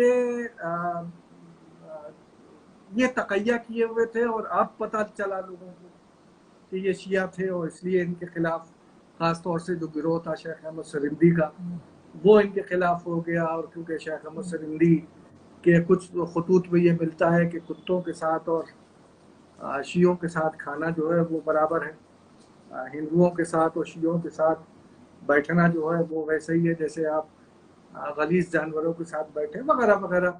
तो कहा गया कि देखिए ये इसलिए इनका हुआ था। मैं आपको आपको और आपके सुनने वालों को याद दिलाना चाहूँगा कि मुंतखब तवारीख मुल्ला अब्दुल कादिर बजाइनी जो बहुत ही टनाटन कट्टर सुन्नी है, ऐसे सुन्नी है कि वो बाज़ दफ़ा शियों के नोबल्स के मरने पे खुशी भी मना लेते हैं। वो तकरीबन 1.5 पेज काजी नूरुल्लाह पे लिखते हैं और सिवाय तारीफों के कुछ नहीं लिखते हैं, उनकी तारीफ करते हैं और पूरी तारीफ करने के बाद आखिर में जो लास्ट जुमला है उस बायोग्राफी में जो काजी नूरुल्लाह की मुंतखब तवारीख में मुल्ला अब्दुल कादिर बदायूनी ने लिखी, उसमें कहते हैं वले के शिया भी सारी अच्छाइयां थी, बस ये कि शिया थे है ना। लेकिन एक चीज क्लियर हो जाती है और वो चीज ये क्लियर हो जाती है कि जो काजी नूरुल्लाह शूस्तरी का मजहब था वो छुपा हुआ नहीं था, वो सबको मालूम था। काजी नूरुल्लाह शूस्तरी के हमको लेटर्स भी मिलते, चंद हैदराबाद में है, चंद खुदाबख्श लाइब्रेरी पटना में है, चंद अलीगढ़ में मौलाना आज़ाद लाइब्रेरी में है। मेरे वालिद ने मेरे फादर ने पहली बायोग्राफी काजी नूरुल्लाह शूस्तरी की उर्दू में लिखी थी, तस्किरा मजीद। काफ़ी उन लेटर्स का उर्दू तर्जुमा उसमें पेश किया गया है। अगर आपको उर्दू ना आती हो और अंग्रेजी में पढ़ना चाहें तो प्रोफेसर अथर अब्बास रिजवी ने इंटेलेक्चुअल स्टडीज ऑफ इंडिया जो 2 वॉल्यूम में लिखी है, उसमें उन्होंने अपने एक बहुत ही ज़ख़ीम चैप्टर है काजी नूरुल्लाह शूस्तरी पे, उसमें उन्होंने उसके कुछ एक्सट्रैक्ट उन लेटर्स के दिए हैं। मेरा जो आर्टिकल है हिंदुस्तानी शियों पे, उसमें मैंने इनको साइट किया है। सज्जाद रिजवी साहब अगर अभी भी सुन रहे हो तो उनका एक आर्टिकल है काजी नूरुल्लाह शूस्तरी पे, उस पर उन्होंने इसको कोट किया है। इसके अलावा एक आध अमेरिकन स्कॉलर्स हैं जिन्होंने इन लेटर्स का इस्तेमाल किया है, तो यानी वो काफ़ी जाने जाते हैं। और उन लेटर्स में ये वाज़ेह है कि इसमें काजी नूरुल्लाह शूस्तरी अकबर के दौर में ये बहस कर रहे हैं कुछ लोगों से, कुछ अशखास से, और ये कह रहे हैं कि अकबर के दौर में तक़य्या करना मुनासिब नहीं, कोई ज़रूरत नहीं है, क्योंकि इतना आदिल बादशाह है कि इसके पीरियड में तक़य्या बिल्कुल नहीं करना चाहिए और खुल के रहना। जहांगीर का पीरियड आते आते वही काजी नूरुल्लाह शूस्तरी जो हिंदुस्तान की बड़ी तारीफ कर रहे हैं, यहाँ बस जाना चाहते हैं, यहाँ रहना चाहते हैं, 1605 से लेके और 1610 जब उनका एग्जीक्यूशन होता है, ये 5 साल में जो उनके लेटर्स हैं उसमें हिंदुस्तान को हिंदा जिगर ख्वारा पुकार रहे हैं कि हिंदुस्तान ऐसा है जैसे वो हिंद जिसने रसूल के चचा की कलेजे को चबा लिया था, और हिंदुस्तान छोड़ के जाना चाहते हैं और उनका खैर जा नहीं पाते हैं, लेकिन उनका एग्जीक्यूशन होता है। और ये कहा जाता है कि मजहब के बिना पे, अभी मैंने आपसे बताया इनकी शियत छुपी भी नहीं थी। इन्होंने तो फिर ये कहा जाता है कि नहीं नहीं उनकी वजह से नहीं था, बल्कि इन्होंने एक कुछ किताबें लिखी थी जिसमें एक मजालिसुल मोमिनीन थी जो बायोग्राफीज थी शियों की, जो अकबर के पीरियड के भी लोगों का जिक्र और शियत का जिक्र करते हैं। उसके अलावा एक इनकी एक किताब थी जो रद्द थी, एक तरीके से कॉन्ट्रडिक्शन था उन राइटिंग्स का जहाँ पे शियों को गलत साबित किया गया था, तो मनाजरे की किताब थी और उसमें उन्होंने इतना खुल के सुन्नियों के खिलाफ लिखा था और खुलफा के बारे में लिखा था कि लोग खफा हो गए थे। और तो अब ये इनके बारे में कहा जाता है कि यूं हुआ था, और जाहिर है कि कोई जितने भी सोर्सेस हैं उस पर कहीं पे भी ये लिखा हुआ नहीं मिलता है कि इनका एग्जीक्यूशन आखिर किस वजह से हुआ था। सब अपनी अपनी राय जाहिर करते हैं।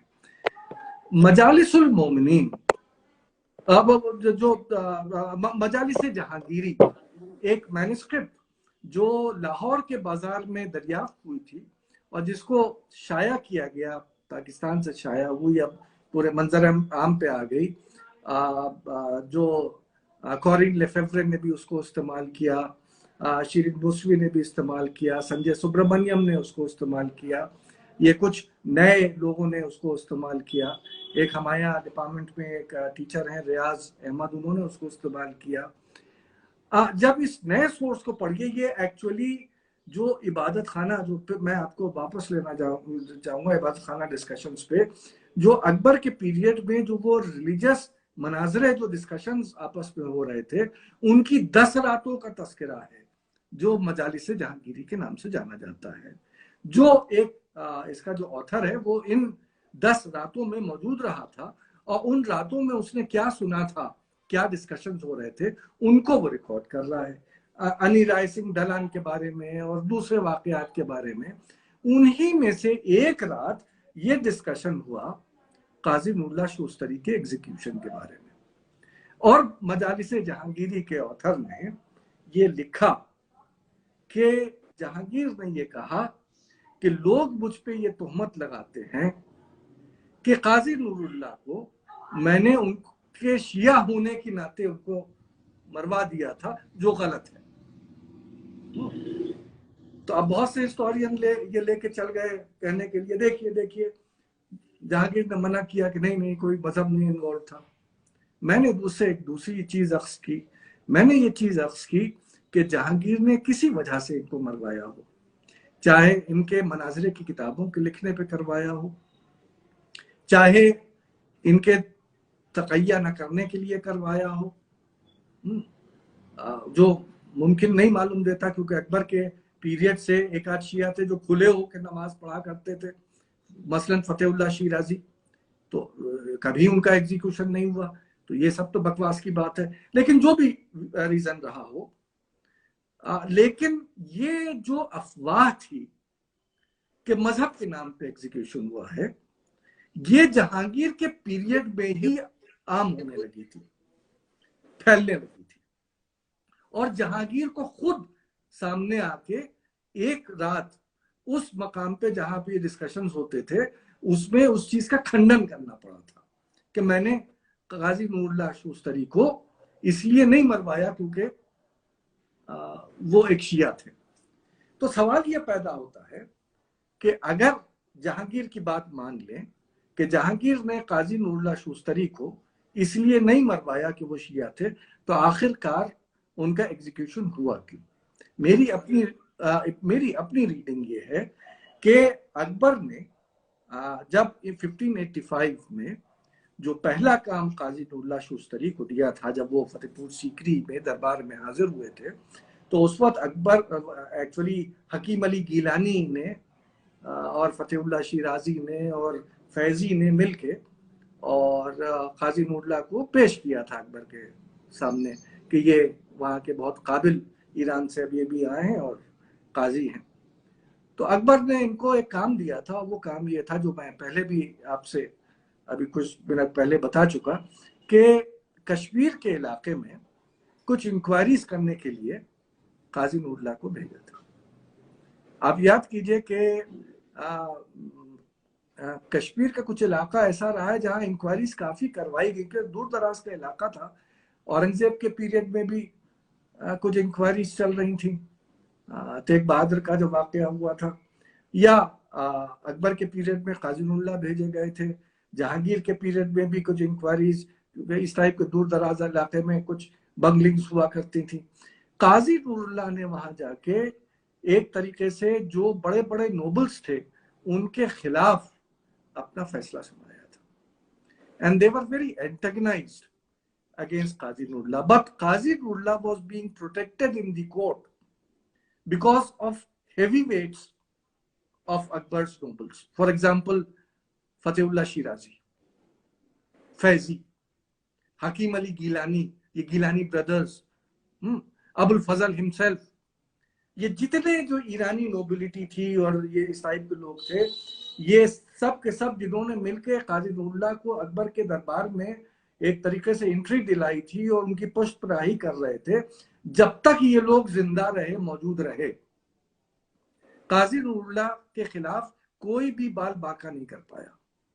लेकिन 1602 में जब अबुल फजल की डेथ होती है, फैजी कोर्ट से बाहर होते हैं, आपके फतेहुल्लाह शिराजी गायब हो जाते हैं, एक एक करके हकीम अली गिलानी ब्रदर्स, जहांगीर का पीरियड आते आते वो नोबिलिटी जो काजी नूरुल्लाह शुस्तरी की पुष्टपनाही कर रहा था, जो इनको प्रोटेक्ट कर रहा था, एक एक जब करके वो जब गायब हो जाते हैं, तो वो एलिमेंट, तुरानी एलिमेंट, जिनके खिलाफ इंक्वायरी की गई थी, जिनसे उन जागीर को, उन खालिसा टेरिटरीज को रिज्यूम कर लिया गया था, इनके कहने पे now they start acting against Qazi Nurullah and they succeed in 1610 and his execution takes place. तो मेरा अपना मानना ये है, हालांकि मेरे वालिद ने तो पूरी कहानी इस पे की कि वो जहांगीर की वजह से हुआ था, लेकिन मेरा अपना इन सोर्सेस को पढ़ने के बाद मानना ये है कि जहांगीर ने खुद, जहांगीर मजालिस से जहांगीरी वजह से मैंने कहा, वो ये कह रहा है कि मैंने काजी नूरुल्लाह को इसलिए नहीं मरवाया कि वो शिया था, there were other reasons. तो शायद जो इनकी ये जो इंक्वायरीज थी into economic activities of certain very important तुरानी nobles, ये उसका असर था कि काजी नूरुल्लाह को अल्टीमेटली एग्जीक्यूट किया गया।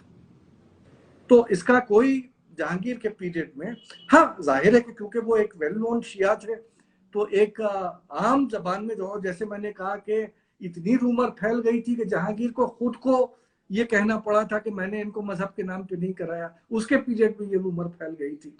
जैसे गुरु अर्जन के बारे में, हालांकि गुरु अर्जन का जो पूरा जो मसला है वो इसलिए नहीं है कि वो एक सिख गुरु थे, हमें आपको सबको मालूम है कि उस पीरियड में ये बहुत छोटा सा ग्रुप था और नानक पंथीज के नाम से थे।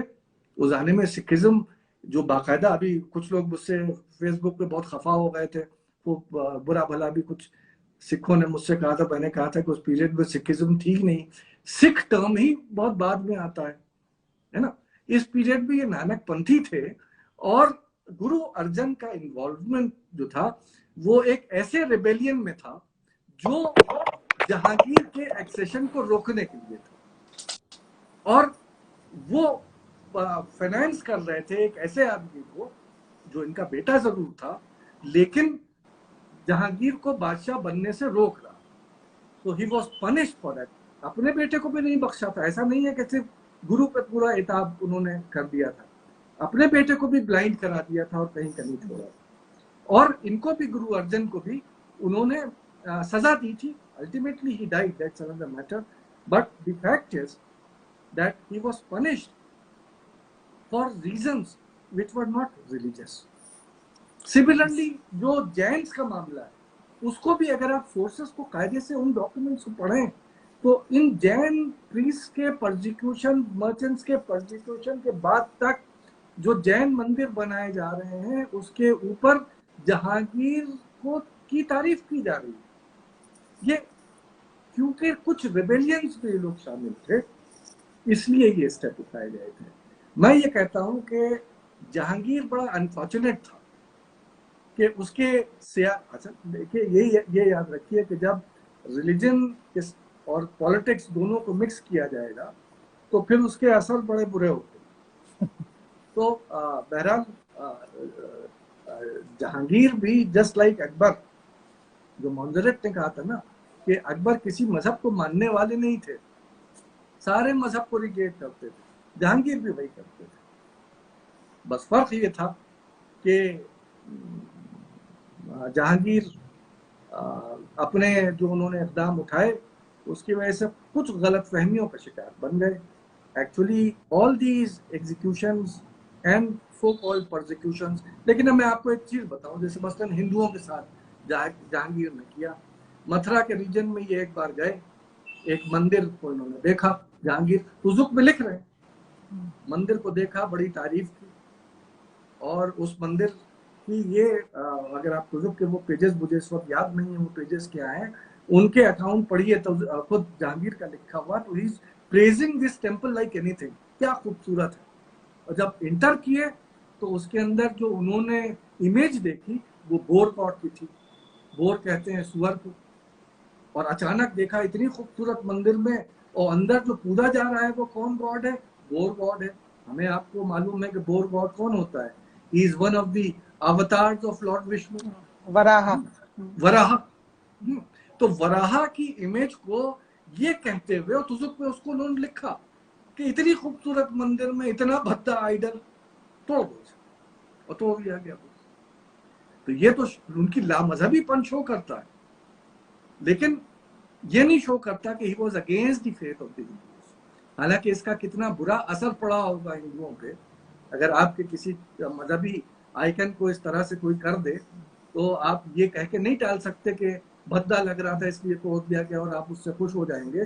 तो ये कुछ हिमाकतें थी जिसके बेसिस के ऊपर जहांगीर एक्चुअली बदनाम होना शुरू हुआ। जी, बहुत अच्छा आपने एक्सप्लेन किया। I hope it's clear for everybody. अच्छा, एक सवाल ये साहब ने 3 दफे पूछा है, प्लीज इसको बता दीजिए। What is the relationship between फर्रे इज़दी एंड सूल्हे कुल? बिकॉज ये बेचारे बार बार पूछ रहे हैं इसको। देखिए, फर्रे इज़दी जो है वो कंसेप्ट है डिवाइन लाइट का, जो शहाबुद्दीन मकतूल एक ईरानियन एक मिस्टिक गुजरे हैं, और उनका ये कहना था कि जो खुदा है वो नूर होता है। और अकबर ने उस शहाबुद्दीन मकतूल की जो इशराकी फिलॉसफी कहलाती है, या फिलॉसफी ऑफ इल्यूमिनेशनिस्ट्स, उसको उसका असर, क्योंकि अकबर के दरबार में फानबीब का एक इस पे पेपर है जिसपे वो ये दिखाते हैं कि किस तरीके से अकबर के दरबार में इशराकियों का एक तरीके से इन्फ्लुएंस अकबर और अबुल फजल पे आया। वहाँ से इस कंसेप्ट को उन्होंने लिया था, नूर के कंसेप्ट को। और अबुल फजल ने ये लिखा था कि अकबर जो है वो नूर अला नूर है, the light of lights, he is the light emanating from God.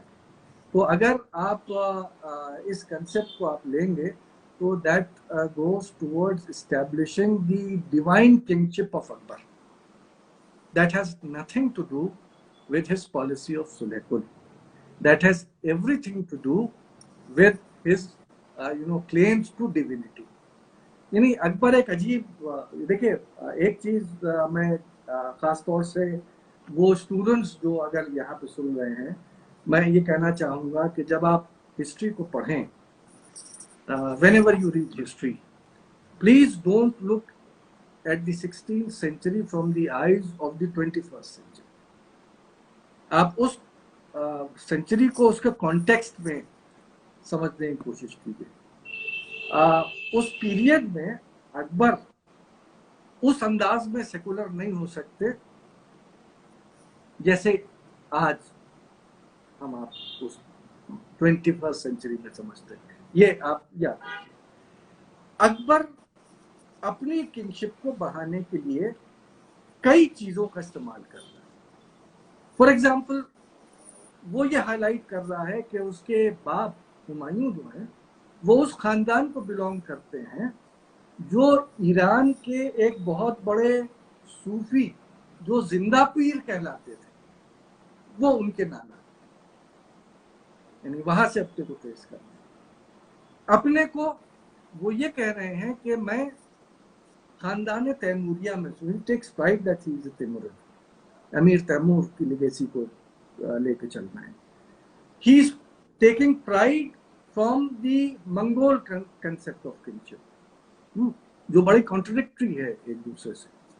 Abul फजल जब थियरी ऑफ सॉवरेनिटी का जिक्र करते हैं तो उसमें शुरुआत इन सब से नहीं करते, शुरुआत करते हैं वो एक तरीके से उस थियरी से जो ग्रीक फिलॉसफी से डिराइव है, जहां पे सोशल कॉन्ट्रैक्ट के बादशाहत इसलिए किसी को दी जाती है क्योंकि वो किसी को सेफ्टी प्रोवाइड कर सकता है।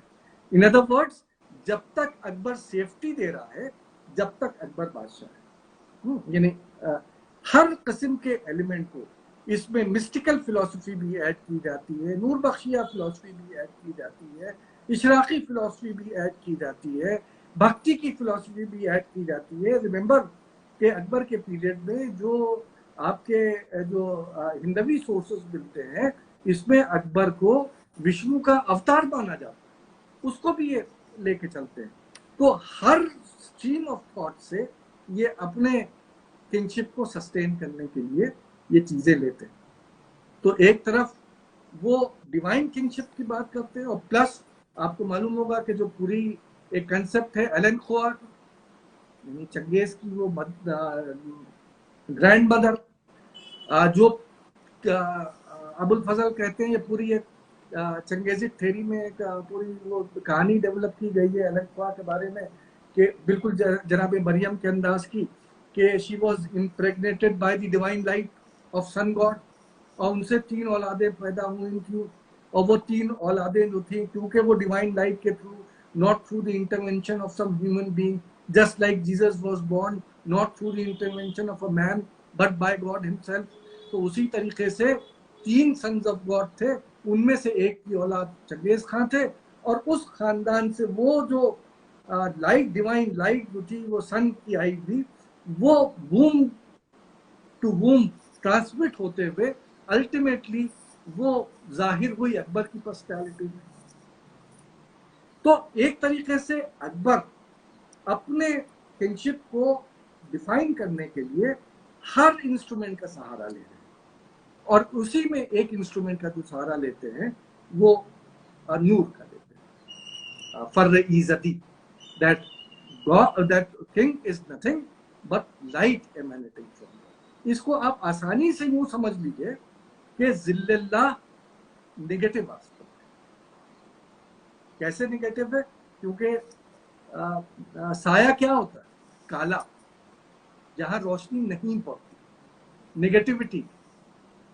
यानी अगर सन है, जो कहा जाता है कि बहुत से हिस्टोरियन ये भी कहते हैं कि अकबर का यकीन बड़े सन वर्शिप पे था, जो कि नहीं था। अभी ये बहस नहीं है कि उसको यहाँ छेड़ा जाए, लेकिन क्योंकि सन की भी इम्पोर्टेंस हिंदुइज्म में या दूसरे मजहबों में है, तो एक तरीके से उसका इन्वोक किया गया था। तो अकबर के अगर सिलसिले में देखें, तो अगर आप शैडो कहेंगे, जिल्लल्लाह कहेंगे, शैडो ऑफ गॉड कहेंगे, तो यानी वो जगह जहाँ के ऊपर सूरज की रोशनी नहीं पड़ रही है, वही डार्क एरिया है। और वो अगर आप कहें सुल्तान बलबन कौन थे? जिल्लल्लाह थे, यानी वो डार्क एरिया थे जहाँ अल्लाह की करामत नहीं। तो इसीलिए अबुल फजल और अकबर कहते हैं कि नहीं, जिल्लल्लाह नहीं, फर्र-ई-ज़दी, positive light emanating from God, नूर है जो खुदा का दिया हुआ है, नूर अला नूर, the light of lights, the divine light, जो अकबर तक पहुंची है। और अकबर जो है वो एक नूरानी शख्सियत है। आपको मालूम है इस्लाम में भी नूर का कितना बड़ा जबरदस्त कंसेप्ट है, शीइज्म में भी नूर कितनी इंपॉर्टेंट चीज है। तो उस कंसेप्ट को ये इन्वोक करते हैं और उसके थ्रू डिविनिटी लेने की कोशिश करते हैं, a positive divinity with himself. सुलह कुल की policy is shorn of divinity. It has got nothing to do with divine things.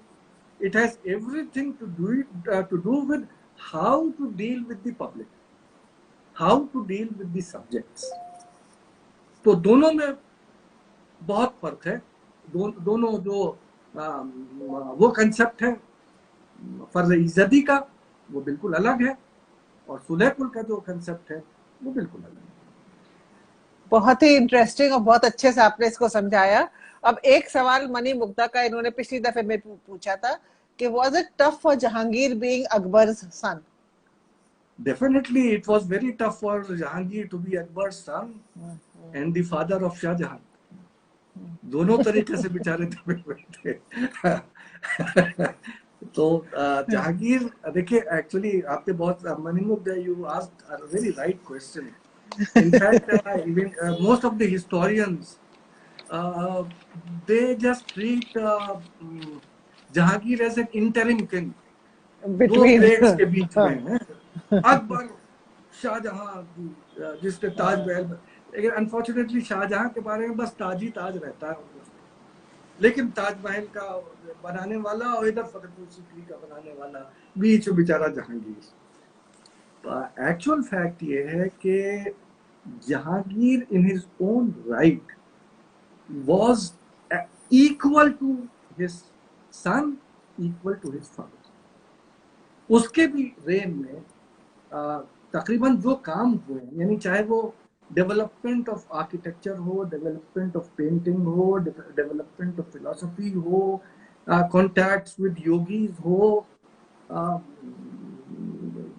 Her form में, यानी इस वक्त टाइम नहीं है कि मैं आपको बताऊं कि किस तरीके से वो ट्रेडिशन जो था अकबर का योगियों से मिलने का, वो बहुत ही राइट अर्नेस्ट में through out the rain of Jahangir उसको समझने की कोशिश जो है वो अकबर से ज्यादा मंतकी लेवल पे। देखिए बेचारे अकबर के बारे में तो ये कहा जाता है कि वो ज्यादा पढ़े लिखे नहीं थे, इन्हीं महफिलों में सीख गए थे बैठ बैठ के, लेकिन Jahangir is an real intellectual.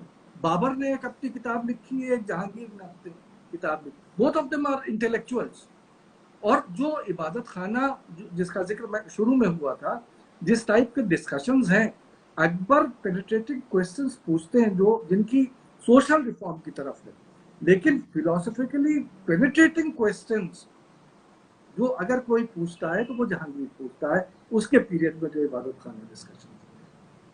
लेकिन अनफॉर्चुनेटली अकबर के आगे उसको बिलिटल कर दिया जाता है शाहजहां के सामने।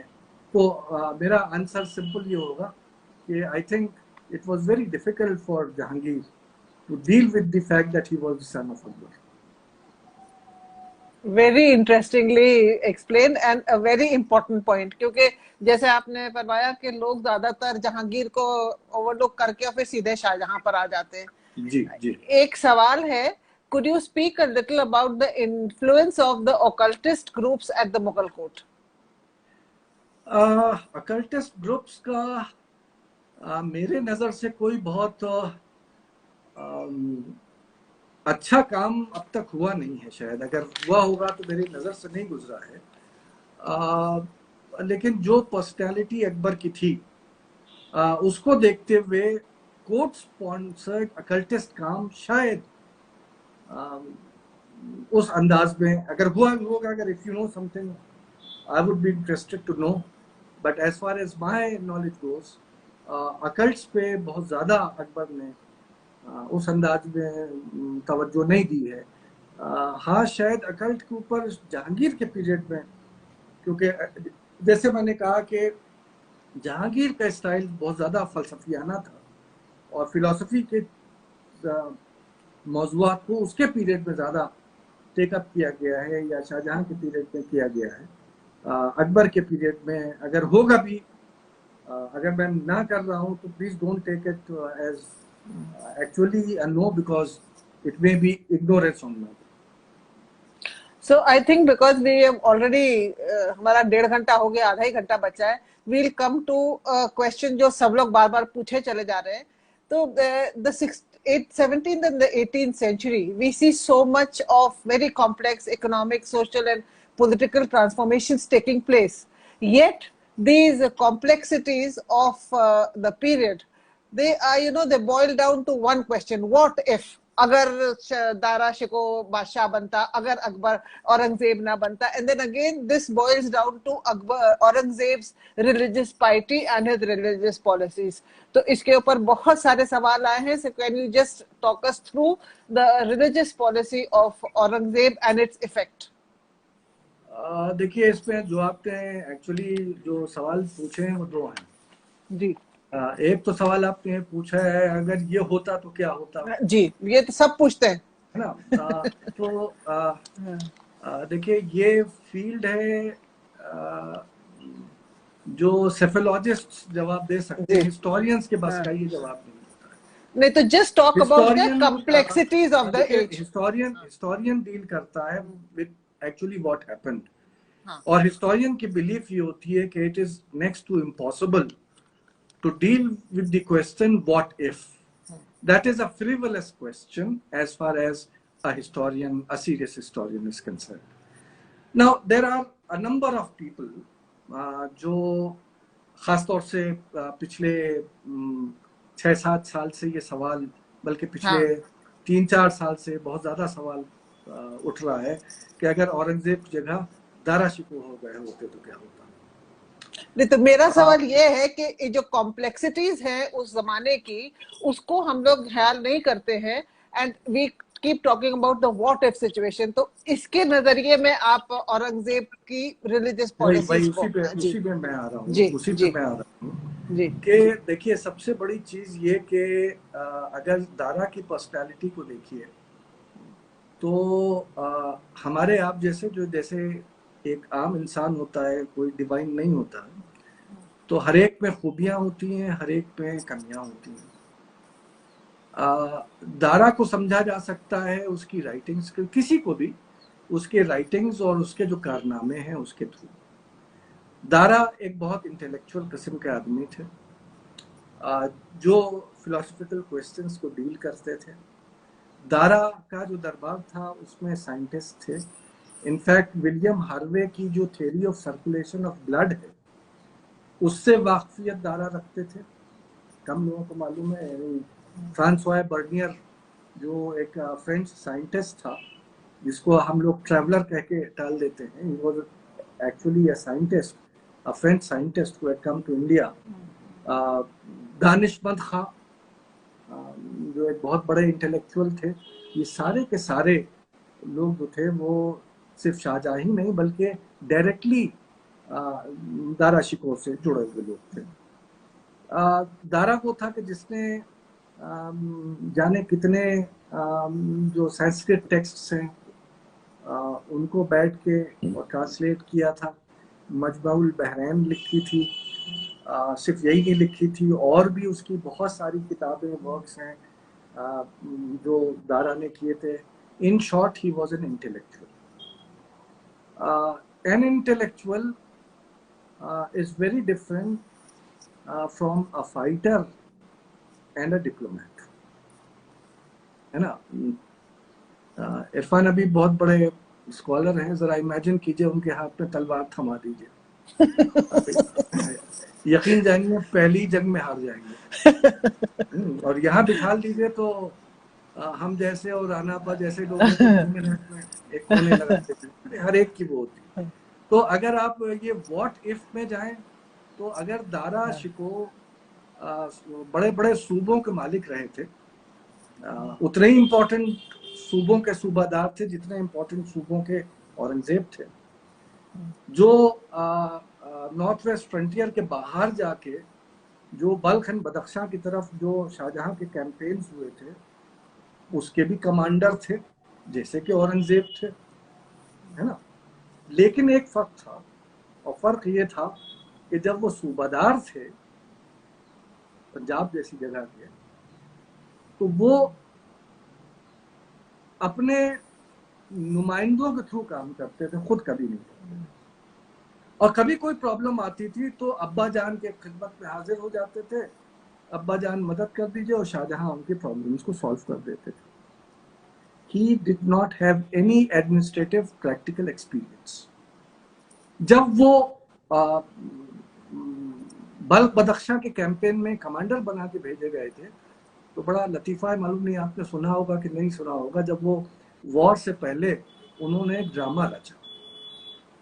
यानी पंजाब से वो अब उनकी आर्मी कूच कर रही थी, अभी लाहौर के पास ही थे और अभी बल्ख बदख्शां पहुंचे नहीं थे, तो उन्होंने अपने फौजियों से एक ड्रामा करवाया जिसमें उन्होंने हमला किया। एक जगह उन्होंने एक कैंप बना दिया कि ये है बल्ख, और उस पर हमला किया।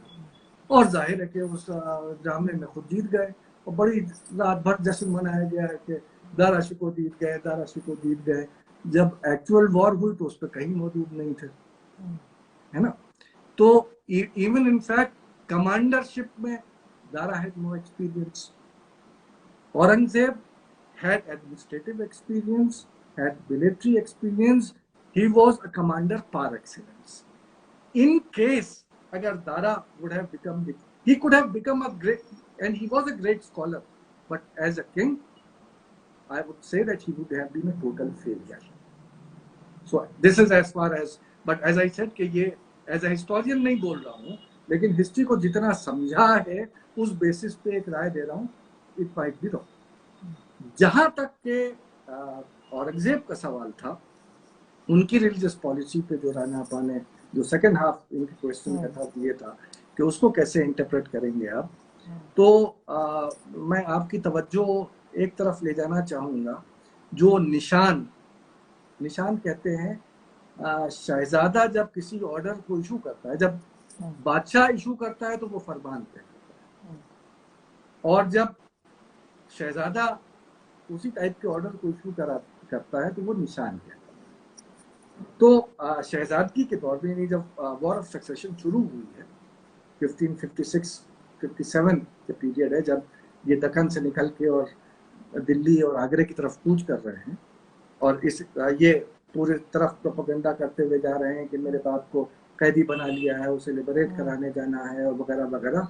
दारा का गलत इन्फ्लुएंस है और उसके इन्फ्लुएंस से लिबरेट कराना है, और अपने भाइयों को खत लिख रहे हैं, मुराद को खत लिख रहे हैं, अस्करी को खत लिख रहे हैं, और सबको इकट्ठा कर रहे हैं कि सब बहो और आगरे की तरफ अपने वालिद को, अगर मर गए हैं तो दारा से उसका बदला लेना है, और अगर जिंदा है तो उसको चिंतल से हटाना है. उस वक्त ये रवाना होते हैं और खतो किताबत शुरू करते हैं. और इस वॉर ऑफ सक्सेशन में जो तकरीबन 2 साल चली थी, इसमें एक मध्य प्रदेश में एक जंग होती है जो धर्मत की लड़ाई कहलाती है. और धर्मत की लड़ाई के वक्त ये एक लेटर ये लिखते हैं जो राणा राज सिंह लिखते हैं. राणा राज सिंह जो राजपूतों का एक बहुत अहम सरदार है, मेवाड़ का है, और उसको ये खत लिखते हैं, एक निशान जारी करते हैं. उसको आप जरा सा पढ़ के देखिए. जो वो निशान हालांकि एक आदमी के नाम है, but that is a public declaration. जब फरमान या निशान जारी होता था, वो एक आदमी नहीं पढ़ता था, वो एक होता था जिसको पढ़ के सुनाया जाता था और सब लोग उसको पढ़ते थे. उसमें अगर आप देखेंगे तो ही Aurangzeb reiterates that the day I become the king, I would be following the same policy as the policy of my forefather. He claims there कि वो बादशाह जो मजहब के नाम पे अपने 2 लोगों के बीच में डिस्क्रिमिनेट करे, वो खुदा के नजदीक गुनहगार होता है. वो ये क्लेम करते हैं कि बादशाह जो है वो खुदा के दरबार का एक बहुत बड़ा सुतून होता है. ही इज द जिल्लल्लाह, जो बलबन ने कहा था, ही इज द जिल्लल्लाह. लेकिन जो अवाम है, दैट इज खल्कुल्लाह, the creation of God. And how is it possible that the king would be discriminating against the creation of God, right? तो एक तरीके से जो अकबर की, जो औरंगजेब की स्टेटेड पॉलिसी है, वो वही है जो अकबर की सुलह कुल थी. लेकिन हाँ, बनने के बाद भी औरंगजेब क्या करते हैं? बनने के बाद भी जो हाईएस्ट पोजीशंस हैं वो मिर्जा राजा जय सिंह को देते हैं. वो आपके जो उसका है, आपके क्या नाम है, राठौर जो चीफ है, उसको देते हैं. मैं नाम इस वक्त भूल रहा हूँ. जो दीवान है इनके पीरियड का, रघुराज, एक तरीके से तोदरमल के बाद अगर कोई हिंदू दीवान मुगल एम्पायर का दोबारा बनता है तो वो औरंगजेब बना के देता है. इससे पहले नहीं बनता है. जो गुजरात और बंगाल और इस टाइप की जो इंपॉर्टेंट सूबे हैं, जो शाहजहां और जहांगीर के पीरियड में सिर्फ शहजादों को दिए जाते थे, वो हिंदू चीफ्टेंस को देता है. जसवंत सिंह और मिर्जा राजा जय सिंह, देखिए जसवंत सिंह का नाम मैं भूल रहा था, इनको दिए जाते हैं. रघु राय को दीवान बनाया जाता है. इसके अलावा राणा राज सिंह का मैं आपसे जिक्र कर चुका. तो ये सब काम करते हैं. और अगर आपको यकीन ना हो तो जिस वक्त राठौर रिबेलियन होता है, राठौर रिबेलियन को, मैं अब ये पूरा वाकया को जरूरी नहीं है, मैं आपसे सिर्फ ये कहूंगा यूट्यूब पे मेरे एक सीरीज ऑफ लेक्चर्स हैं ऑन औरंगजेब रिलीजियस पॉलिसी, उसे आप डिटेल के लिए सुन लीजिएगा। इस वक्त सम टोटल मैं आपके सामने बयान कर रहा हूँ। जब ये राठौर रिबेलियन होता है, राठौर रिबेलियन को रोकने के लिए औरंगजेब अपने बेटे प्रिंस अकबर को भेजता है। प्रिंस अकबर बजाय राठौर से, दुर्गादास राठौर और रानी हाडी से जंग करने के बजाय वो इनको ज्वाइन कर लेता है और रिवोल्ट कर जाता है अपने बाप के खिलाफ। और जब रिवोल्ट करता है तो वो ये वाकया है 1679 का, और रिवोल्ट करता है 1680 में। राठौर रिबेलियन 1679 में होता है और उसी के एंड में, और 1681 के पीरियड में प्रिंस अकबर का रिवोल्ट हो जाता है 80 में। और रिबेलियन करने के साथ वो अपने बाप को खत लिखता है, जो जिसकी तवज्जो मैं आपके सामने आपको दिलाना चाहूंगा। उस पर ये लिखता है अपने बाप को कि क्या आप ये भूल गए कि आप बादशाह कैसे बने थे? आप इसलिए बादशाह बने थे क्योंकि दारा शिकोह ने राजपूतों का साथ नहीं दिया था और राजपूतों ने आपका साथ दिया था। दारा डिस्क्रिमिनेटेड। याद कीजिए कि दारा शिकोह मिर्जा राजा जयसिंह को दक्कनी बंदर पुकारा करते थे। ही रौनत पे थे वो, जोम था उन्हें कि मैं तो शहजादा हूँ। Akbar Aurangzeb was always down to earth and very intelligent. तो प्रिंस अकबर अपने बाप को याद दिलाता है, आप कैसे बादशाह बने? इन्हीं राजपूतों की मदद से आप बादशाह बने, आज इनके खिलाफ लड़ना है। तो एक तरीके से ये सम टोटल करता है कि जिस वक्त कम से कम जिस वक्त औरंगजेब की हुकूमत शुरू हो रही थी या शुरू हुई थी, या शुरू के जो चंद साल थे, उसमें Aurangzeb was not at all discriminating against the non-Muslims based on their religion or due to the fact that they were Rajputs। और भी बहुत सी चीजें हैं। मैं आपको सिर्फ औरंगजेब की ये 1580 का लेटर सुनाने के बाद अब मैं आपको घसीट के बिल्कुल 30 साल आगे ले चलता हूँ, और ले चलता हूँ औरंगजेब के last decade, last few years में, जिस वक्त मराठे जो हैं एक तरीके से बढ़ रहे हैं बुरी तरह से आगे। और मराठों का आलम यह है कि अब औरंगजेब और औरंगजेब के खानदान वाले भी सेफ नहीं है औरंगजेब से।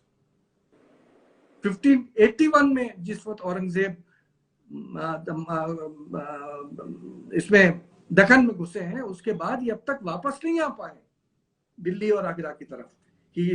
और जिसके बारे में भीमसेन ये कहता है कि ये ऐसी किलागिरी की पॉलिसी कर रहे हैं कि ये किले पे किले जीतते हैं और मुल्क के मुल्क हारते जा रहे हैं। मुल्कगिरी वर्सेस किलागिरी की जो पूरी, कभी और किसी और मौके के ऊपर।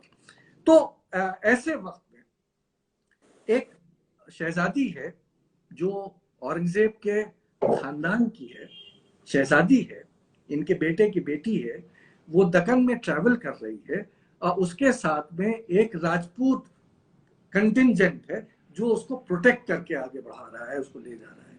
मराठों का हमला होता है, द मराठाज अटैक। और जैसे ही हमला होता है, क्योंकि बहुत कम राजपूत हैं, तो ये शहजादी डर जाती है और अपने इस राजपूत जो साथ में इसके गार्ड चल रहा है, जो सिपह सालार है, उसको बुलाती है कि अब क्या होगा। मैं आपकी सिर्फ अटेंशन उस जवाब पे मैं रखना चाहता हूं कि जो ये राजपूत, ये बिल्कुल याद रखिए कि ये 1707 में मरा है और 1700 और 1707 के बीच का ये किस्सा है। अब बिल्कुल आखिरी चंद साल बचे हुए। और क्या राजपूत ये कहता है इस शहजादी से कि आप फिक्र मत कीजिए, अस्पते चख्ताइया व राजपूतिया यकस्ट। जो राजपूतों की जो ऑनर है और मुगलों की जो ऑनर है, यानी आपकी जो ऑनर है और मेरी जो ऑनर है, वो एक है। जब मैं मर जाऊंगा तब आप पे आ जाएगी। So remember the fact that till the very end of Aurangzeb's rain, the Rajputs, who were all Hindus, remained loyal to her. Had they believed that Aurangzeb was discriminating against them on basis of religion, they would not have done that.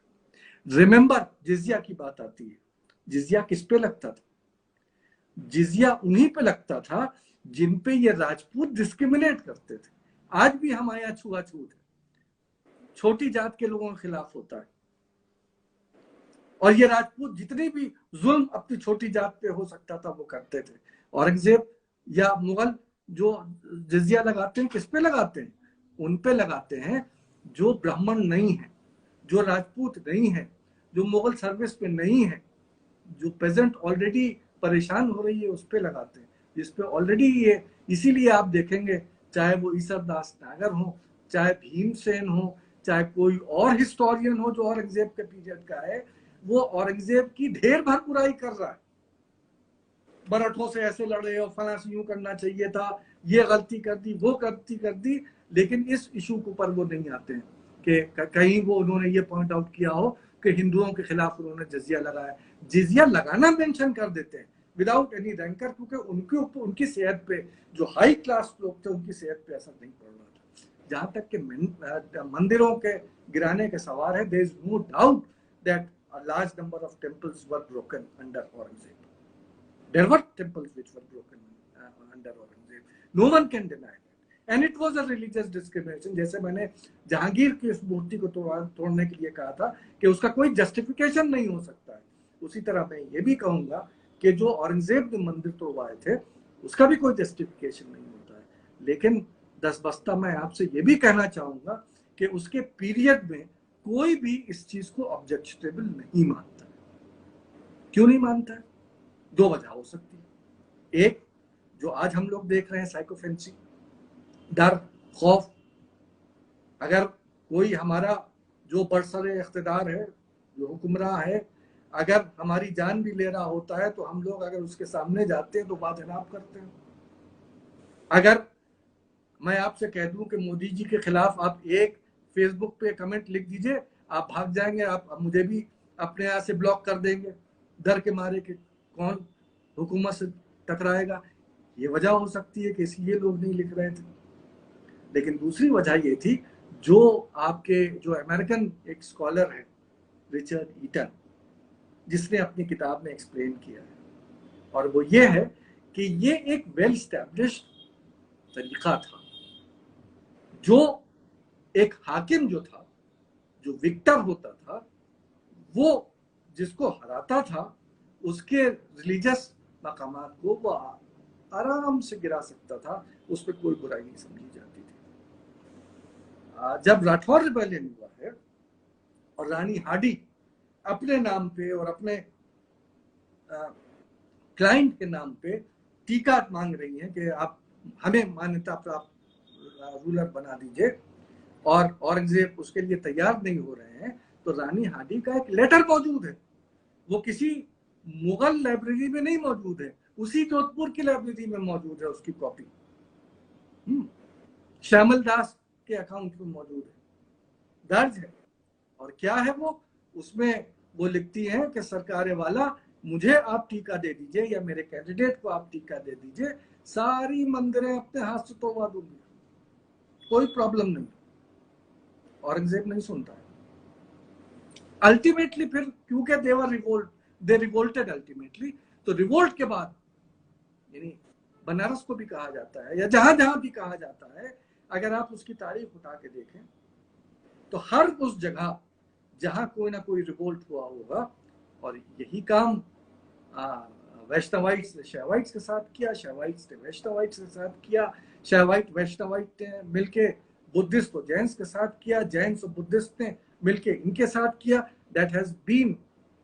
और अगर आपको इस period में Richard eaten की ये किताब ना मिले पढ़ने के लिए, इट्स अ फुल बुक, और जाहिर है कि खरीदने में आपको पैसे भी लगेंगे, तो आप जरा गूगल महाराज पे आप सर्च कर लीजिएगा रिचर्ड ईटन के नाम से, टेम्पल डिस्ट्रक्शन, गूगल के ऊपर आप जरा सा रिचर्ड ईटन और टेम्पल डिस्ट्रक्शन। फ्रंट लाइन में इसी किताब को उन्होंने एक 2 इश्यूज में पार्ट 1 पार्ट 2 करके फ्रंट लाइन में छपा था, आज भी मौजूद है। He has given chart after chart that during the medieval period this was a tradition कि कैसे जो कॉन्करर होता था वो कॉन्कर के, इसीलिए आप देखेंगे कि औरंगजेब के पीरियड में इतने बहुत सारे नॉन मुस्लिम हिस्टोरियंस हैं, लेकिन वो कहीं के ऊपर भी आके इसका बुराई नहीं कर रहे हैं, क्योंकि उनके लिए, जैसे मैंने कहा कि मैं जस्टिफाई नहीं कर रहा हूँ, लेकिन मैं ये कहना चाह रहा हूँ कि उस दौर को उस दौर के लिहाज से समझिए।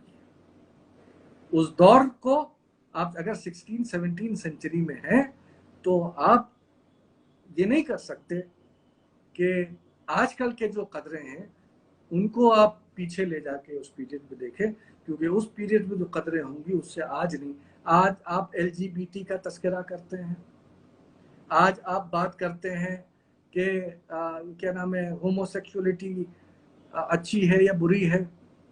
आज हमारे अलीगढ़ में एक साहब जिन्होंने होमोसेक्सुअलिटी का जिन पे चार्ज था, he had ultimately to commit suicide, जिन पे अलीगढ़ नाम से एक मूवी बनी। कितना बुरा समझा जाता है। अगर कोई किसी पे ये चार्ज लगा दे कि ही इज अ होमोसेक्सुअल या लेस्बियन, तो आप लड़ने मरने को तैयार हो जाएंगे। बाबरनामा जरा उठा के देख लीजिए। बाबरनामा में बाबर खुद कह रहा है कि वो जो लड़का था 16 साल का, उससे मुझे इतना इश्क हो गया था कि जब वो मेरे सामने नहीं होता तो मैं दीवानों की तरह घूमता था। अब हमारे पास 1 ही मिनट बचा है। हाँ, Nadeem, so what I am trying to say is कि these are the things which should be understood within the context when it happened. Exactly. और दिस 1 मिनट में आप जरा बुक सजेस्ट कर दीजिए लोगों को। They have asked for books on Mughal and Delhi सल्तनत, तो आप जल्दी से बुक्स सजेस्ट। देखिए एक दिल्ली सल्तनत पे तो एक अनिरुद्ध रे की एक किताब अभी आई है, हिस्ट्री ऑफ दिल्ली सल्तनत, जो अभी छपी है 2 साल पहले। I think it's a remarkable work, उसको आप जरूर पढ़ें। मुगल्स के ऊपर आप जो रिचर्ड ईटन की एक किताब है, ये वो भी अब जो मिडेवल इंडिया करके रिचर्ड ईटन, आप तलाश कर लीजिएगा, अभी 1 या 2 साल पहले आई है।